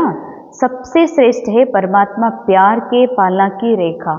ಎಲ್ಲಕ್ಕಿಂತ ಶ್ರೇಷ್ಠ ಭಾಗ್ಯ, ಶ್ರೇಷ್ಠ ಪ್ರಾಪ್ತಿ, ಫಾರ್ಚೂನ್ ಏನದ ಅಂತಂದ್ರ ಭಗವಂತನಿಂದ ಏನು ಪ್ರೀತಿ ಸಿಗ್ತಾ ಇದೆ, ಡೈರೆಕ್ಟ್ ಪ್ರೀತಿ, ಪಾಲನೆ, ಇದು ಬಹಳ ದೊಡ್ಡದಾದಂತಹ ಭಾಗ್ಯ ಆಗಿದೆ ಅಂತಾರೆ ಬಾಬಾ. ಜೈಸೆ ಬಾಬಾ ಊಂಚೆತೆ ಊಂಚಾ ಹೈ ತೋ ಪರಮಾತ್ಮ ಪಾಲನಾ ಭಿ ಊಂಚೆತೆ ಊಂಚೆ ಹೈ. ಪರಮಾತ್ಮ ಸರ್ವಶ್ರೇಷ್ಠ ಇರೋದ್ರಿಂದ ಅವರು ಕೊಡುವಂತಹ ಪಾಲನೆನೂ ಕೂಡ, ಪ್ರೀತಿನೂ ಕೂಡ, ಅವರ ಒಂದು ಪೋಷಣೆಯೂ ಕೂಡ ಏನಾಗಿದೆ, ಬಹಳ ಶ್ರೇಷ್ಠ ಇದೆ. ಯ ಪಾಲನಾ ಕಿತನೆ ತೋಡೋಂಕೋ ಪ್ರಾಪ್ತ ಹೋತಿ ಹೈ. ಈ ಒಂದು ಪರಮಾತ್ಮನ ಪ್ರೇಮ ಬಹಳ ಕಡಿಮೆ ಜನರಿಗೆ ಪ್ರಾಪ್ತ ಆಗ್ತದ. ಲೇಕಿನ್ ಆಪ್ ಸಬ್ ಇಸ್ ಪಾಲನಾಕ್ಕೆ ಪಾತ್ರ ಬನೇ ಹೋ. ಇಂಥ ಒಂದು ಡೈರೆಕ್ಟ್ ಪಾಲನೆ ಭಗವಂತನಿಂದ ಪಡ್ಕೊಳ್ಳುವಂಥದ್ದು ಎಲ್ಲರಿಗೂ ಇರೋದಿಲ್ಲ, ಕೆಲವರಿಗೆ ಮಾತ್ರ ಪ್ರಾಪ್ತಿ ಆಗ್ತದಂತಾರೆ ಬಾಬಾ. ಯ ಪಾಲನಾ ಸಾರೇ ಕಲ್ಪ ಮೇ ಆ ಬಚ್ಚೋಂ ಕೋ ಏಕ್ ಹಿ ಬಾರ್ ಪ್ರಾಪ್ತ ಹೋತಿ ಹೈ. ಇಂತಹ ಒಂದು ಶ್ರೇಷ್ಠ ಭಾಗ್ಯ, ಪಾಲನೆ ಇಡೀ ಕಲ್ಪದಲ್ಲಿ ಒಂದೇ ಒಂದು ಬಾರಿ ತಾವು ಮಕ್ಕಳಿಗೆ ಪ್ರಾಪ್ತಿಯಾಗ್ತದೆ. ಅಬ್ ನಹಿ ತೋ ಕಬ್ ಪ್ರಾಪ್ತ ನಹಿ ಹೋ ಸಕ್ತಾ. ಅಂಡರ್ಲೈನ್. ಈ ಒಂದು ಭಾಗ್ಯ, ಈ ಪ್ರೇಮ್, ಈ ಖುಷಿ, ಈ ಒಂದು ಸಂಪನ್ನತೆ, ಈ ಹಗುರತೆ, ರೋಲ್ನಲ್ಲಿ ಬೇಕಾದಷ್ಟು ಹಲ್ಚಲ್ಲಿರಲಿ, ಬೇಕಾದಷ್ಟು ಲಾಸ್ ಆಗ್ತಾ ಇರಲಿ, ನನಗೇನು, ನಾ ಆತ್ಮ ಈ ಸಾಕಾರ ಸೃಷ್ಟಿಯೊಳಗೆ ಪರಮಾತ್ಮನ ಪಾಲನೆ ತಗೋತಾ ಇದ್ದೀನಂದ್ರೆ ಇದಕ್ಕಿಂತ ದೊಡ್ಡ ಭಾಗ್ಯನೇ ಮತ್ತೊಂದು ಇಲ್ವೇ ಇಲ್ಲ. ಈ ಪರಮಾತ್ಮ ಪಾಲನಾ, ಪರಮಾತ್ಮ ಪ್ಯಾರ್, ಪರಮಾತ್ಮ ಪ್ರಾಪ್ತಿಯ ಕೋಟೋ ಮೇ ಕೋಯಿ ಆತ್ಮಾओं को ही ಅನುಭವ ಹೋತಿ ಹೈ. ಅಂಡರ್ಲೈನ್. ಇದನ್ನು ಬಹಳ ವಿಶೇಷ ಗಮನ ಕೊಟ್ಟು ಅನುಭವ ಮಾಡಬೇಕಾಗಿದೆ. ಭಗವಂತನ ಪ್ರೇಮ ಏನಿದೆ ಇದು ಸಿಗಬೇಕಾದ್ರೆ ಜಗತ್ತಿನ ಎಲ್ಲರಿಗೂ ಸಿಗೋದಿಲ್ಲ, ಅದರಲ್ಲಿ ಸ್ವಲ್ಪ ಜನರಿಗೆ ಸಿಗ್ತದ. ಸ್ವಲ್ಪ ಜನರಿಗೆ ಅಂತಂದ್ರೆ ಕೋಟಿ ಕೋಟಿ ಆತ್ಮರಿಗೆ ಮಾತ್ರ ಸಿಗ್ತದ. ಇನ್ನು ಬಾಬಾ ಹೇಳ್ತಾರೆ, ಅಂದರೆ ಪರಮಾತ್ಮನ ಪ್ರೀತಿ, ಒಂದು ಒಳ್ಳೆಯ ಕಾಲೇಜ್ ಎಲ್ಲರಿಗೂ ಸಿಗೋದಿಲ್ಲ, ಕೆಲವರಿಗೆ ಮಾತ್ರ ಸಿಗ್ತದೆ. ಮತ್ತು ಆ ಕಾಲೇಜಲ್ಲಿ ಪಾಸ್ ವಿತ್ ಆನರ್ ಆಗ್ತಾರಲ್ಲ, ರ್ಯಾಂಕ್ ಒಂದು ಸ್ಥಿತಿಗೆ ಹೋಗ್ತಾರ, ಅದು ಆ ಕಾಲೇಜ್ನಲ್ಲಿ ಅಡ್ಮಿಷನ್ ತಗೊಂಡಂಥ ಕೆಲವು ಮಕ್ಕಳಲ್ಲಿ ಕೆಲವರು ಮಾತ್ರ ಆ ಟಾಪ್ ಲೆವೆಲನ್ನು ಪ್ರಾಪ್ತ ಮಾಡ್ಕೋತಾರೆ. ಹಾಗೆ ಬಾಬಾ ಹೇಳ್ತಾರೆ, ಈ ವಿಶ್ವದ ಸರ್ವ ಆತ್ಮರುಗಳಲ್ಲಿ ಸ್ವಲ್ಪ ಜನರಾದಂಥ ತಾವು ಬ್ರಾಹ್ಮಣರಿಗೆ ಸಿಕ್ಕಿದೆ. ಆದರೆ ಪರಮಾತ್ಮ ಪ್ರೇಮದ ಅನುಭವ ಒಂದಿದೆ, ಪ್ರಾಪ್ತಿ ನನಗೆ ಸಿಗೋದು, ಆ ಲಾಟ್ರಿ ಸಿಗೋದು, ಆ ಲಾಟ್ರಿಯ ಅನುಭವ ಆಗೋದು ಸಿಕ್ಕಿದೆ ಖರೆ, ಅದರ ಅನುಭವ ಆಗೋದು ಕೋಟಿಯಲ್ಲಿ ಕೆಲವರಿಗೆ ಮಾತ್ರ ಆಗ್ತದಂತಾರೆ ಬಾಬಾ. ಎಲ್ಲರಿಗೂ ಪರಮಾತ್ಮನ ಮಗು ಆದಮೇಲೂ, ಬಾಬನ ಮಗು ಆದಮೇಲೂ ಕೂಡ ಆ ಒಂದು ಪ್ರೇಮ್, ಪರಮಾತ್ಮನ ಪಾಲನೆ, ಶ್ರೀಮತದ ಕದರ್, ಆ ಸಿಕ್ಕಿರುವಂಥ ಅನುಭವ, ಸಿಕ್ಕಿರುವಂಥ ನಶಾ ಎಲ್ಲ ಮಕ್ಕಳಿಗೂ ಇರೋದಿಲ್ಲ, ಕೆಲವು ಮಕ್ಕಳಿಗೆ ಇರ್ತದೆ, ಕೋಟಿಯಲ್ಲಿ ಕೆಲವರಿಗೆ ಮಾತ್ರ ಅನುಭವ ಆಗ್ತದಂತಾರೆ ಬಾಬಾ. ಆಪ್ ಸಭಿ ತೋ ಅನುಭವಿ ಹೋನ, ತಾವೆಲ್ಲ ಮಕ್ಕಳು ಅನುಭವಿ ಇದ್ದೀರಲ್ಲ. ಅನುಭವ ಏನಾ ಪಾಲನಾ ಕಭಿ ಅನುಭವ ಹೇ. ಬಾಬಾ ಕೊಟ್ಟಿರುವಂಥ ಈ ಪ್ರೀತಿಯ ಪಾಲನೆ, ಈ ವಿದ್ಯೆ ಹಾಗೂ ಶ್ರೀಮತ, ಇವು ಮೂರರ ಪಾಲನೆ ಅನುಭವ ಇದೆಯಲ್ಲ ಮಕ್ಕಳೇ. तो मस्तक में यह भाग्य का सितारा चमकता हुआ दिखाई देता है. ಅಂದರೆ ನಿಮ್ಮ ಒಂದು ಹೊಳೆಯುವಂತಹ ಭಾಗ್ಯದ ಅನುಭವ ಆಗ್ತದ ಅಂತ ಕೇಳ್ತಾರೆ ಬಾಬಾ. ಅಂದರೆ ಈ ಜಗತ್ತಿನಲ್ಲಿ ಯಾಕೆ ಯಾವ ಚಮಕ್ ಅಂತಾರೆ ಬಾಬಾ. ಹೇಗೆ ಒಂದು ಬಹಳಷ್ಟು ಬಾಬಾ ರೂಮಲ್ಲಿ ಲೈಟ್ ಹಚ್ಚಿರ್ಲಾಗ್ತದೆ, ಅದು ಸ್ಥೂಲ ಲೈಟ್ ಖರೆ. ಆ ಲೈಟ್ ಎಲ್ಲಿದು ಅಂತಂದರೆ, ನಾ ಆತ್ಮ ಲೈಟ್ ಪ್ರಕಾಶ್ ಏನಿದ್ದೀನಿ, ನನ್ನ ಪ್ರಕಾಶದ ಪ್ರತಿಬಿಂಬದು. ಆದರೆ ಅದು ಸ್ಥೂಲ ಇದೆ, ಫಿಸಿಕಲ್ ಇಲ್ಯೂಮಿನೇಷನ್. ನಾನು ಒರಿಜಿನಲ್ ಇದ್ದೀನಿ, ಅರ್ಥಾತ್ ಸ್ಥೂಲ ಅಲ್ಲ. ಆ ಒಂದು ಪ್ರಕಾಶ, ನಾನು ಲೈಟ್ ಇದ್ದೀನಿ ಅನ್ನೋದು ನಿಮಗೆ ಅನುಭವ ಎಷ್ಟಾಗ್ತದೆ ಅಂತ ಕೇಳ್ತಾರೆ ಬಾಬಾ. ನಿಮಗೆ ನೋಡ್ಕೋತಿದ್ದೀರಾ? ಸದಾ ಆಗುತ್ತಾ? ಇಲ್ಲ ನಾ ರೋಲ್ ಇದ್ದೀನಿ, ನಾ ಭಾರ ಇದ್ದೀನಿ, ವಜ್ಜಿದ್ದೀನಿ, ದಪ್ಪಿದ್ದೀನಿ, ನಾ ಇನ್ನು ತೆಳ್ಳಗಾಗಬೇಕು, ನಾ ಹೀಗಿದ್ದೀನಿ, ಈ ಥರ ಇದನ್ನು ಸತ್ಯ ಅನ್ಕೋತೀರೋ, ಅಥವಾ ನಾನು ಇರುವುದೇ ಲೈಟ್ ಇದ್ದೀನಿ, ನಾನು ಇರುವುದೇ ಆತ್ಮ ಇದ್ದೀನಿ, ನಾನು ಭಾಗ್ಯದ ನಕ್ಷತ್ರ ಇದ್ದೀನಿ ಅನ್ನುವಂಥದ್ದು ಈ ಅನುಭವ ನಿಮಗೆ ಸದಾ ಆಗ್ತದೇನು ಅಂತ ಕೇಳ್ತಾರೆ ಬಾಬಾ. ಕಭಿ ಕಭಿ ಚಮಕ್ತಾ ಹುವ ಸಿತಾರ ಡಲ್ ಬಿ ಹೋ ಜಾತಾ. ಹೊಳಿತಾ ಇರುವಂತಹ ನಕ್ಷತ್ರ ಒಮ್ಮೊಮ್ಮೆ ಏನಾಗ್ತದ, ಡಲ್ ಆಗ್ತದ. ಡೀಲಾ ನಹೀ ಹೋನಾ चाहिए. ಬಾಬಾ ಹೇಳ್ತಾರೆ ಡಲ್ ಎಂದೂ ಆಗಬಾರ್ದು, ಡೀಲಾನೂ ಆಗಬಾರ್ದು ಅಂತಾರೆ ಬಾಬಾ. ಅಗರ್ ಚಮಕ್ತಾ ಹುವ ಸಿತಾರ ಡೀಲಾ ಹೋತಾ ಹೈ ತೋ ಉಸ್ಕಾ ಕಾರಣ ಕ್ಯಾ ಹೈ. ಅಂಡರ್ಲೈನ್. ಹೊಳಿತಾ ಇರುವಂತಹ ನಕ್ಷತ್ರ ಲೂಸ್ ಆಗ್ತದತ್ತಂದ್ರ ಅದಕ್ಕೆ ಕಾರಣ ಏನು ಅಂತಾರೆ ಬಾಬಾ. ಹೇಗೆ ಈಗ ಸೂರ್ಯ ಸ್ವಯಂ ಪ್ರಕಾಶಿತಿದಾನ್, ಸ್ವಯಂ ಪ್ರಕಾಶಿತ ಸೂರ್ಯನ ಒಂದು ಪ್ರಕಾಶ ಕೆಲವೊಮ್ಮೆ ಮೋಡಗಳ ಕಾರಣದಿಂದ ಅದು ನಮಗೆ ಕಾಣಿಸ್ತೇ ಇದ್ರು, ಹೀಗಲ್ಲ ಸೂರ್ಯನೇ ಕಾಣಿಸ್ತಿಲ್ಲ ಅಥವಾ ಸೂರ್ಯನ ಪ್ರಕಾಶನೇ ಕಮ್ಮಾಗಿದೆ ಅಂತ ಹಂಗಿರೋದಿಲ್ಲ. ಹಾಗೆ ಆತ್ಮದ ಪ್ರಕಾಶ ಎಂದು ಕಮ್ಮಾಗೋದಿಲ್ಲ, ಆ ಪ್ರಕಾಶದ ಅನುಭವ ಕಮ್ಮಾಗ್ತದೆ. ಯಾಕೆ ಕಮ್ಮಾಗ್ತದೆ ಅಂತಂದ್ರೆ, ಯಾರು ತಾನು ಆತ್ಮ ಆಗಿರುವ ಮತ್ತು ತನ್ನ ಹಾಗೇನೆ ಎಲ್ಲ ಈ ಜಗತ್ತಿನಲ್ಲಿ ಯಾರೆಲ್ಲ ಇದ್ದಾರೆ ಅವರು ಆತ್ಮರು ಸೇಮ್ ಇದ್ದಾರ ಅನ್ನುವ ಸತ್ಯ ಯಾವಾಗ ಮರೀತದೋ, ಈ ಸತ್ಯವನ್ನ ಮರೆತು ಈ ಚಮಕ್ ಧಮಕ್ ಏನು ಈ ಜಗತ್ತಿನ ಒಂದೇನು ಕಣ್ಣಿಗೆ ಕಾಣಿಸ್ತಾ ಇದೆ ಭವಕ, ಇದು ಒಮ್ಮೊಮ್ಮೆ ರಿಯಲ್ ಅನ್ನಿಸ್ತದ, ಇದೆಲ್ಲ ಸತ್ಯ ಅನ್ನಿಸ್ತದ. ಇದೆಲ್ಲ ಸತ್ಯ ಅನ್ನಿಸ್ತು ಅಂತಂದ್ರೆ ಈ ಒಂದು ಶೋ ಆಫ್ ಸ್ಟೇಜ್ ಮೇಲಿರೋದು, ದೊಡ್ಡವರು ಅನ್ನಿಸ್ಕೊಳ್ಳೋದು, ಈ ಬ್ರಹ್ಮಕುಮಾರಿ ಜೀವನದಲ್ಲೇ ಇರಲಿ ಜಗತ್ತಿನಲ್ಲಿ ಇರಲಿ, ಇದೆಲ್ಲ ನೋಡ್ತಾ ನೋಡ್ತಾ ಕೆಲವೊಮ್ಮೆ ಹೀಗೆ ಅನಿಸ್ಬಿಡ್ತೈತಲ್ಲ, ಇದ ರಿಯಲ್ ಏನು ಅಂತ. ತಾನು ಆತ್ಮ ಏನು ಸ್ವಯಂ ಪ್ರಕಾಶಿತ ಆಗಿರೋದು ಮತ್ತು ಪರಮಾತ್ಮನ ಒಂದು ಪಾಲನೆ ಸಿಗ್ತಾ ಇರೋದು, ಇದಕ್ಕಿಂತಲೂ ಮೀಡಿಯಾದ ಮೂಲಕ ಫೋಕಸ್ ಆಗ್ತಾ ಇರೋದು ಅಥವಾ ಅನೇಕ ಜನರಿಂದ ಫೋಕಸ್ ಆಗ್ತಾ ಇರೋದು, ಶೋ ಆಫ್ ಆಗ್ತಾ ಇರೋದು, ಇದ ರಿಯಲ್ ಅನಿಸ್ಬಿಡ್ತದೆ ಕೆಲವೊಮ್ಮೆ ಮನಸ್ಸಿಗೆ. ಹೀಗಾಗಿ ಚಮಕ್ ಏನಿದೆ ಮೋಡದ ಹಾಗೆ ಇವೆಲ್ಲ ದೃಶ್ಯಗಳು ಸ್ವಯಂ ನನಗೆ ನಾನು ಅಂದ್ರೆ ಈ ಮನಸ್ಸಿಗೆ ನಾ ಆತ್ಮ ಇಷ್ಟು ಹಗುರ ಮತ್ತು ಪ್ರಕಾಶಿತ ಆಗಿರುವಂಥದ್ದನ್ನ ಅನುಭವ ಮಾಡಲಿಕ್ಕೆ ಬಿಡುವುದಿಲ್ಲ. ತೋ ಅದಕ್ಕೆ ಕಾರಣ ಏನಂತ ಗೊತ್ತಿದೆಯಲ್ಲ, ಬಾಪ್ ದಾದಾನು ನೋಡಿದಾರ, ಕಾರಣನೂ ಕೂಡ ಇದೆ. ಏನಂದ್ರ ಸ್ಮೃತಿ ಸ್ವರೂಪರಾಗಿಲ್ಲ ಅಂತಾರೆ ಬಾಬಾ, ಸ್ಮೃತಿ ಸ್ವರೂಪರಾಗಿಲ್ಲ. ಇದೇ ಒಂದು ಮೂಲ ಮಾತಿದೆ. ಇದರಲ್ಲಿ ಸೂಕ್ಷ್ಮ ಏನಿದೆ ಅಂತಂದ್ರೆ ಇದು ಡ್ರಾಮಾನುಸಾರನೆ. ಯಾರಿಗೆ ಯಾವಾಗ ಮೋಟಾ ಬುದ್ಧಿ ಇರಬೇಕು, ಯಾವಾಗ ಸೂಕ್ಷ್ಮತೆಯಲ್ಲಿ ಹೋಗಬೇಕು, ಯಾರಿಗೆ ಎಷ್ಟು ಟಚ್ ಆಗಬೇಕು, ಇದು ಕೂಡ ಡ್ರಾಮಾ ಅನುಸಾರನೇ ಇದೆ. ಸ್ಮೃತಿ ಸ್ವರೂಪ ಆಗೋದು ಅಂತಂದ್ರೆ ಅದು ನಾನಾ ಇದ್ದೀನಿ ಅಂತ, ನಾ ಆಗಬೇಕು, ನಾ ಇದ್ದೀನಿ ಅನ್ನೋದು ಇರೋದಿಲ್ಲ. ಹೇಗೆ ಈಗ ಮೋಸ್ಟ್ ಸೀನಿಯರ್ ಡಾಕ್ಟರ್ಸ್ ಇರ್ತಾರೆ, ಆ ಡಾಕ್ಟರ್ಸ್ ಎಂದಿಗೂ ನಾ ಇದ್ದೀನಿ ಅಂತ ಅನ್ಕೊಳ್ಳೋದಿಲ್ಲ. ಅವರಿಗೆ ಪೂರಾ ಕಾನ್ಶಿಯಸ್ ಇಲ್ಲೇ ಕನಸಿನಾಗೂ ಮನಸ್ಸಿನಾಗೂ ಕೂಡ ಪೂರ್ಣ ಡಾಕ್ಟರ್ ಅನ್ನೋದದ. ಅದೇ ಮೆಡಿಕಲ್ ಕಾಲೇಜಿಗೆ ಈಗೀಗ ಹೋಗಿರುವಂತಹ ಸ್ಟೂಡೆಂಟ್ಸ್ ಅವರು ಎಫ್ರಾನ್ ಹಾಕೊಂಡು ಪ್ರಾಕ್ಟೀಸ್ ಮಾಡ್ತಿರ್ತಾರೆ. ಅವಾಗವಾಗ ನಾರ್ಮಲ್ ಜೀವನದೊಳಗ ತಮ್ಮ ಒಂದು ಹುಡುಗ ಆಗಿರುವ, ಹುಡುಗಿ ಆಗಿರುವ, ಅಥವಾ ಸ್ಟೂಡೆಂಟ್ ಆಗಿರುವ, ಅಥವಾ ಇಂಥವ್ರ ಮಗಳಾಗಿರುವಂತಹ, ಅಥವಾ ಅಂಜುಬುರ್ಕಾಗಿರುವಂತಹ, ಯಾವುದಕ್ಕೋ ಹೆದರುವಂತಹ ಕಾನ್ಶಿಯಸ್ ಅಲ್ಲಿ ಬರ್ತಾರೆ. ಅವಾಗ ಅನಿಸ್ತದೆ ನಾನು ಡಾಕ್ಟರ್ ಇದ್ದೀನಿ, ನಾನು ಈಗ ಡಾಕ್ಟರ್ ಇದ್ದೀನಿ, ಡಾಕ್ಟರ್ ಆಗೋನಿದ್ದೀನಿ ಅಂತ ಹೀಗೆ ಕಾನ್ಶಿಯಸ್ ಅಲ್ಲಿ ಮತ್ತೆ ಸ್ಮೃತಿಯಲ್ಲಿ ತಗೊಂಡು ಬರ್ತಾರೆ. ಹಾಗೆ ಬಾಬಾ ಹೇಳ್ತಾರ, ಇಲ್ಲಿವರೆಗೂ ಇದೇನು ನಡೆದಿದೆ ಏನು ಅಂದ್ರೆ ವಾರ್ಮಪ್ ಆಗೋದು, ಏಕಾಗ್ರ ಆಗೋದು, ಇಲ್ಲ ನಾ ದೇಹ ಅಲ್ಲ ಆತ್ಮ ಇದೀನಿ ಅನ್ನೋದು ಇದೇ ನಡೆದದೋ ಅಥವಾ ಇನ್ನೂ ಸ್ಮೃತಿ ಸ್ವರೂಪರಾಗಿದ್ದೀರೋ? ಹೇಗೆ ಮೋಸ್ಟ್ ಸೀನಿಯರ್ ಡಾಕ್ಟರ್ಸ್ಗೆ ಇದು ಸ್ಮೃತಿ ಇರ್ತದ, ನಾ ಪ್ರತಿ ಕ್ಷಣನೂ ಕೂಡ ನಾನು ಡಾಕ್ಟರ್ ಇದ್ದೀನಿ ಅಂತ, ಡಾಕ್ಟರ್ ಆಗಬೇಕು, ಡಾಕ್ಟರ್ ಆಗ್ತಾ ಇದ್ದೀನಿ, ನಾ ಡಾಕ್ಟರ್ ಅನ್ನೋದು ನನಗೆ ಸ್ವಲ್ಪ ನೆನಪು ಇರಬೇಕಲ್ಲ ಅಂತ. ಹಿಂಗಿಲ್ಲ. ಹಾಗೆ ಬಾಬಾ ಹೇಳ್ತಾರೆ ನಾ ಇನ್ನ ಆತ್ಮ ಆಗಬೇಕು, ನಾ ಫರಿಸ್ತಾ ಆಗಬೇಕು, ಇಲ್ಲ, ನಾ ಆತ್ಮನೇ ಇದ್ದೀನಿ, ನಾ ಸದಾ ಇದ್ದೀನಿ. ನಂತರ ಜಗತ್ತಿನ ಪ್ರತಿಯೊಬ್ಬರೂ ಆತ್ಮನೇ ಇದ್ದಾರ. ರೋಲ್ ಡ್ರಾಮಾ, ರೋಲ್ನು ಕೂಡ ಈ ಜಗತ್ತಿನಲ್ಲಿ ಎಷ್ಟು ರೋಲ್ ಕಾಣಿಸ್ತಿದೆ, ರೋಲ್ ಒಳಗೆ ಕಥೆ ಕಾಣಿಸ್ತಾ ಇದೆ, ಇದೆಲ್ಲ ಎಲ್ಲಿದು? ನನ್ನ ಮನಸ್ಸಿನಿಂದ ಬಂದಿರುವಂತಹ ಮ್ಯಾನಿಫೆಸ್ಟ್ ಆಗಿ ನನ್ನ ಹೊರಗಡೆ ಕಾಣಿಸ್ತಾ ಇರುವಂತಹ ಇವೆಲ್ಲ ಒಂದು ದೃಶ್ಯಗಳು. ಇದೂ ಕೂಡ ನನ್ನೊಳಗೆ ಇದೆ ಅಂದಮೇಲೆ ನಾನು ಈ ಜಗತ್ತನ್ನ ನೋಡಿ ಗಾಬರಿ ಆಗುವ, ಅಟ್ರಾಕ್ಟ್ ಆಗುವ ಮಾತೇ ಇಲ್ಲ. ಇನ್ನು ಆತ್ಮರನ್ನ ನೋಡ್ಬೇಕು ಅಂತಂದ್ರೆ ಅಂದ್ರೆ ಈ ಜಗತ್ತಿನಲ್ಲಿ ಎಲ್ಲೋ ಬಹಳ ಶೋ ಇದೆ, ಸ್ಟೇಜ್ ಮೇಲಿದಾರ, ಮೀಡಿಯಾದ ಕಣ್ಣೊಳಗದಾರ, ಜನರ ಕಣ್ಣೊಳಗದಾರ, ದೊಡ್ಡ ಸ್ಥಾನ ಅಂತ ಶೋ ಆಗ್ತಾ ಇದೆ ಅಂತಂದ್ರ ಅದು ಎಲ್ಲಿದ್ದದು? ನನ್ನ ಮನಸ್ಸಿನಿಂದ ಸಂಕಲ್ಪದಿಂದ ಸೃಷ್ಟಿಯಾಗಿರುವಂತಹ ಈ ಜಗತ್ತು ನನ್ನೊಳಗೆ ಇದೆ.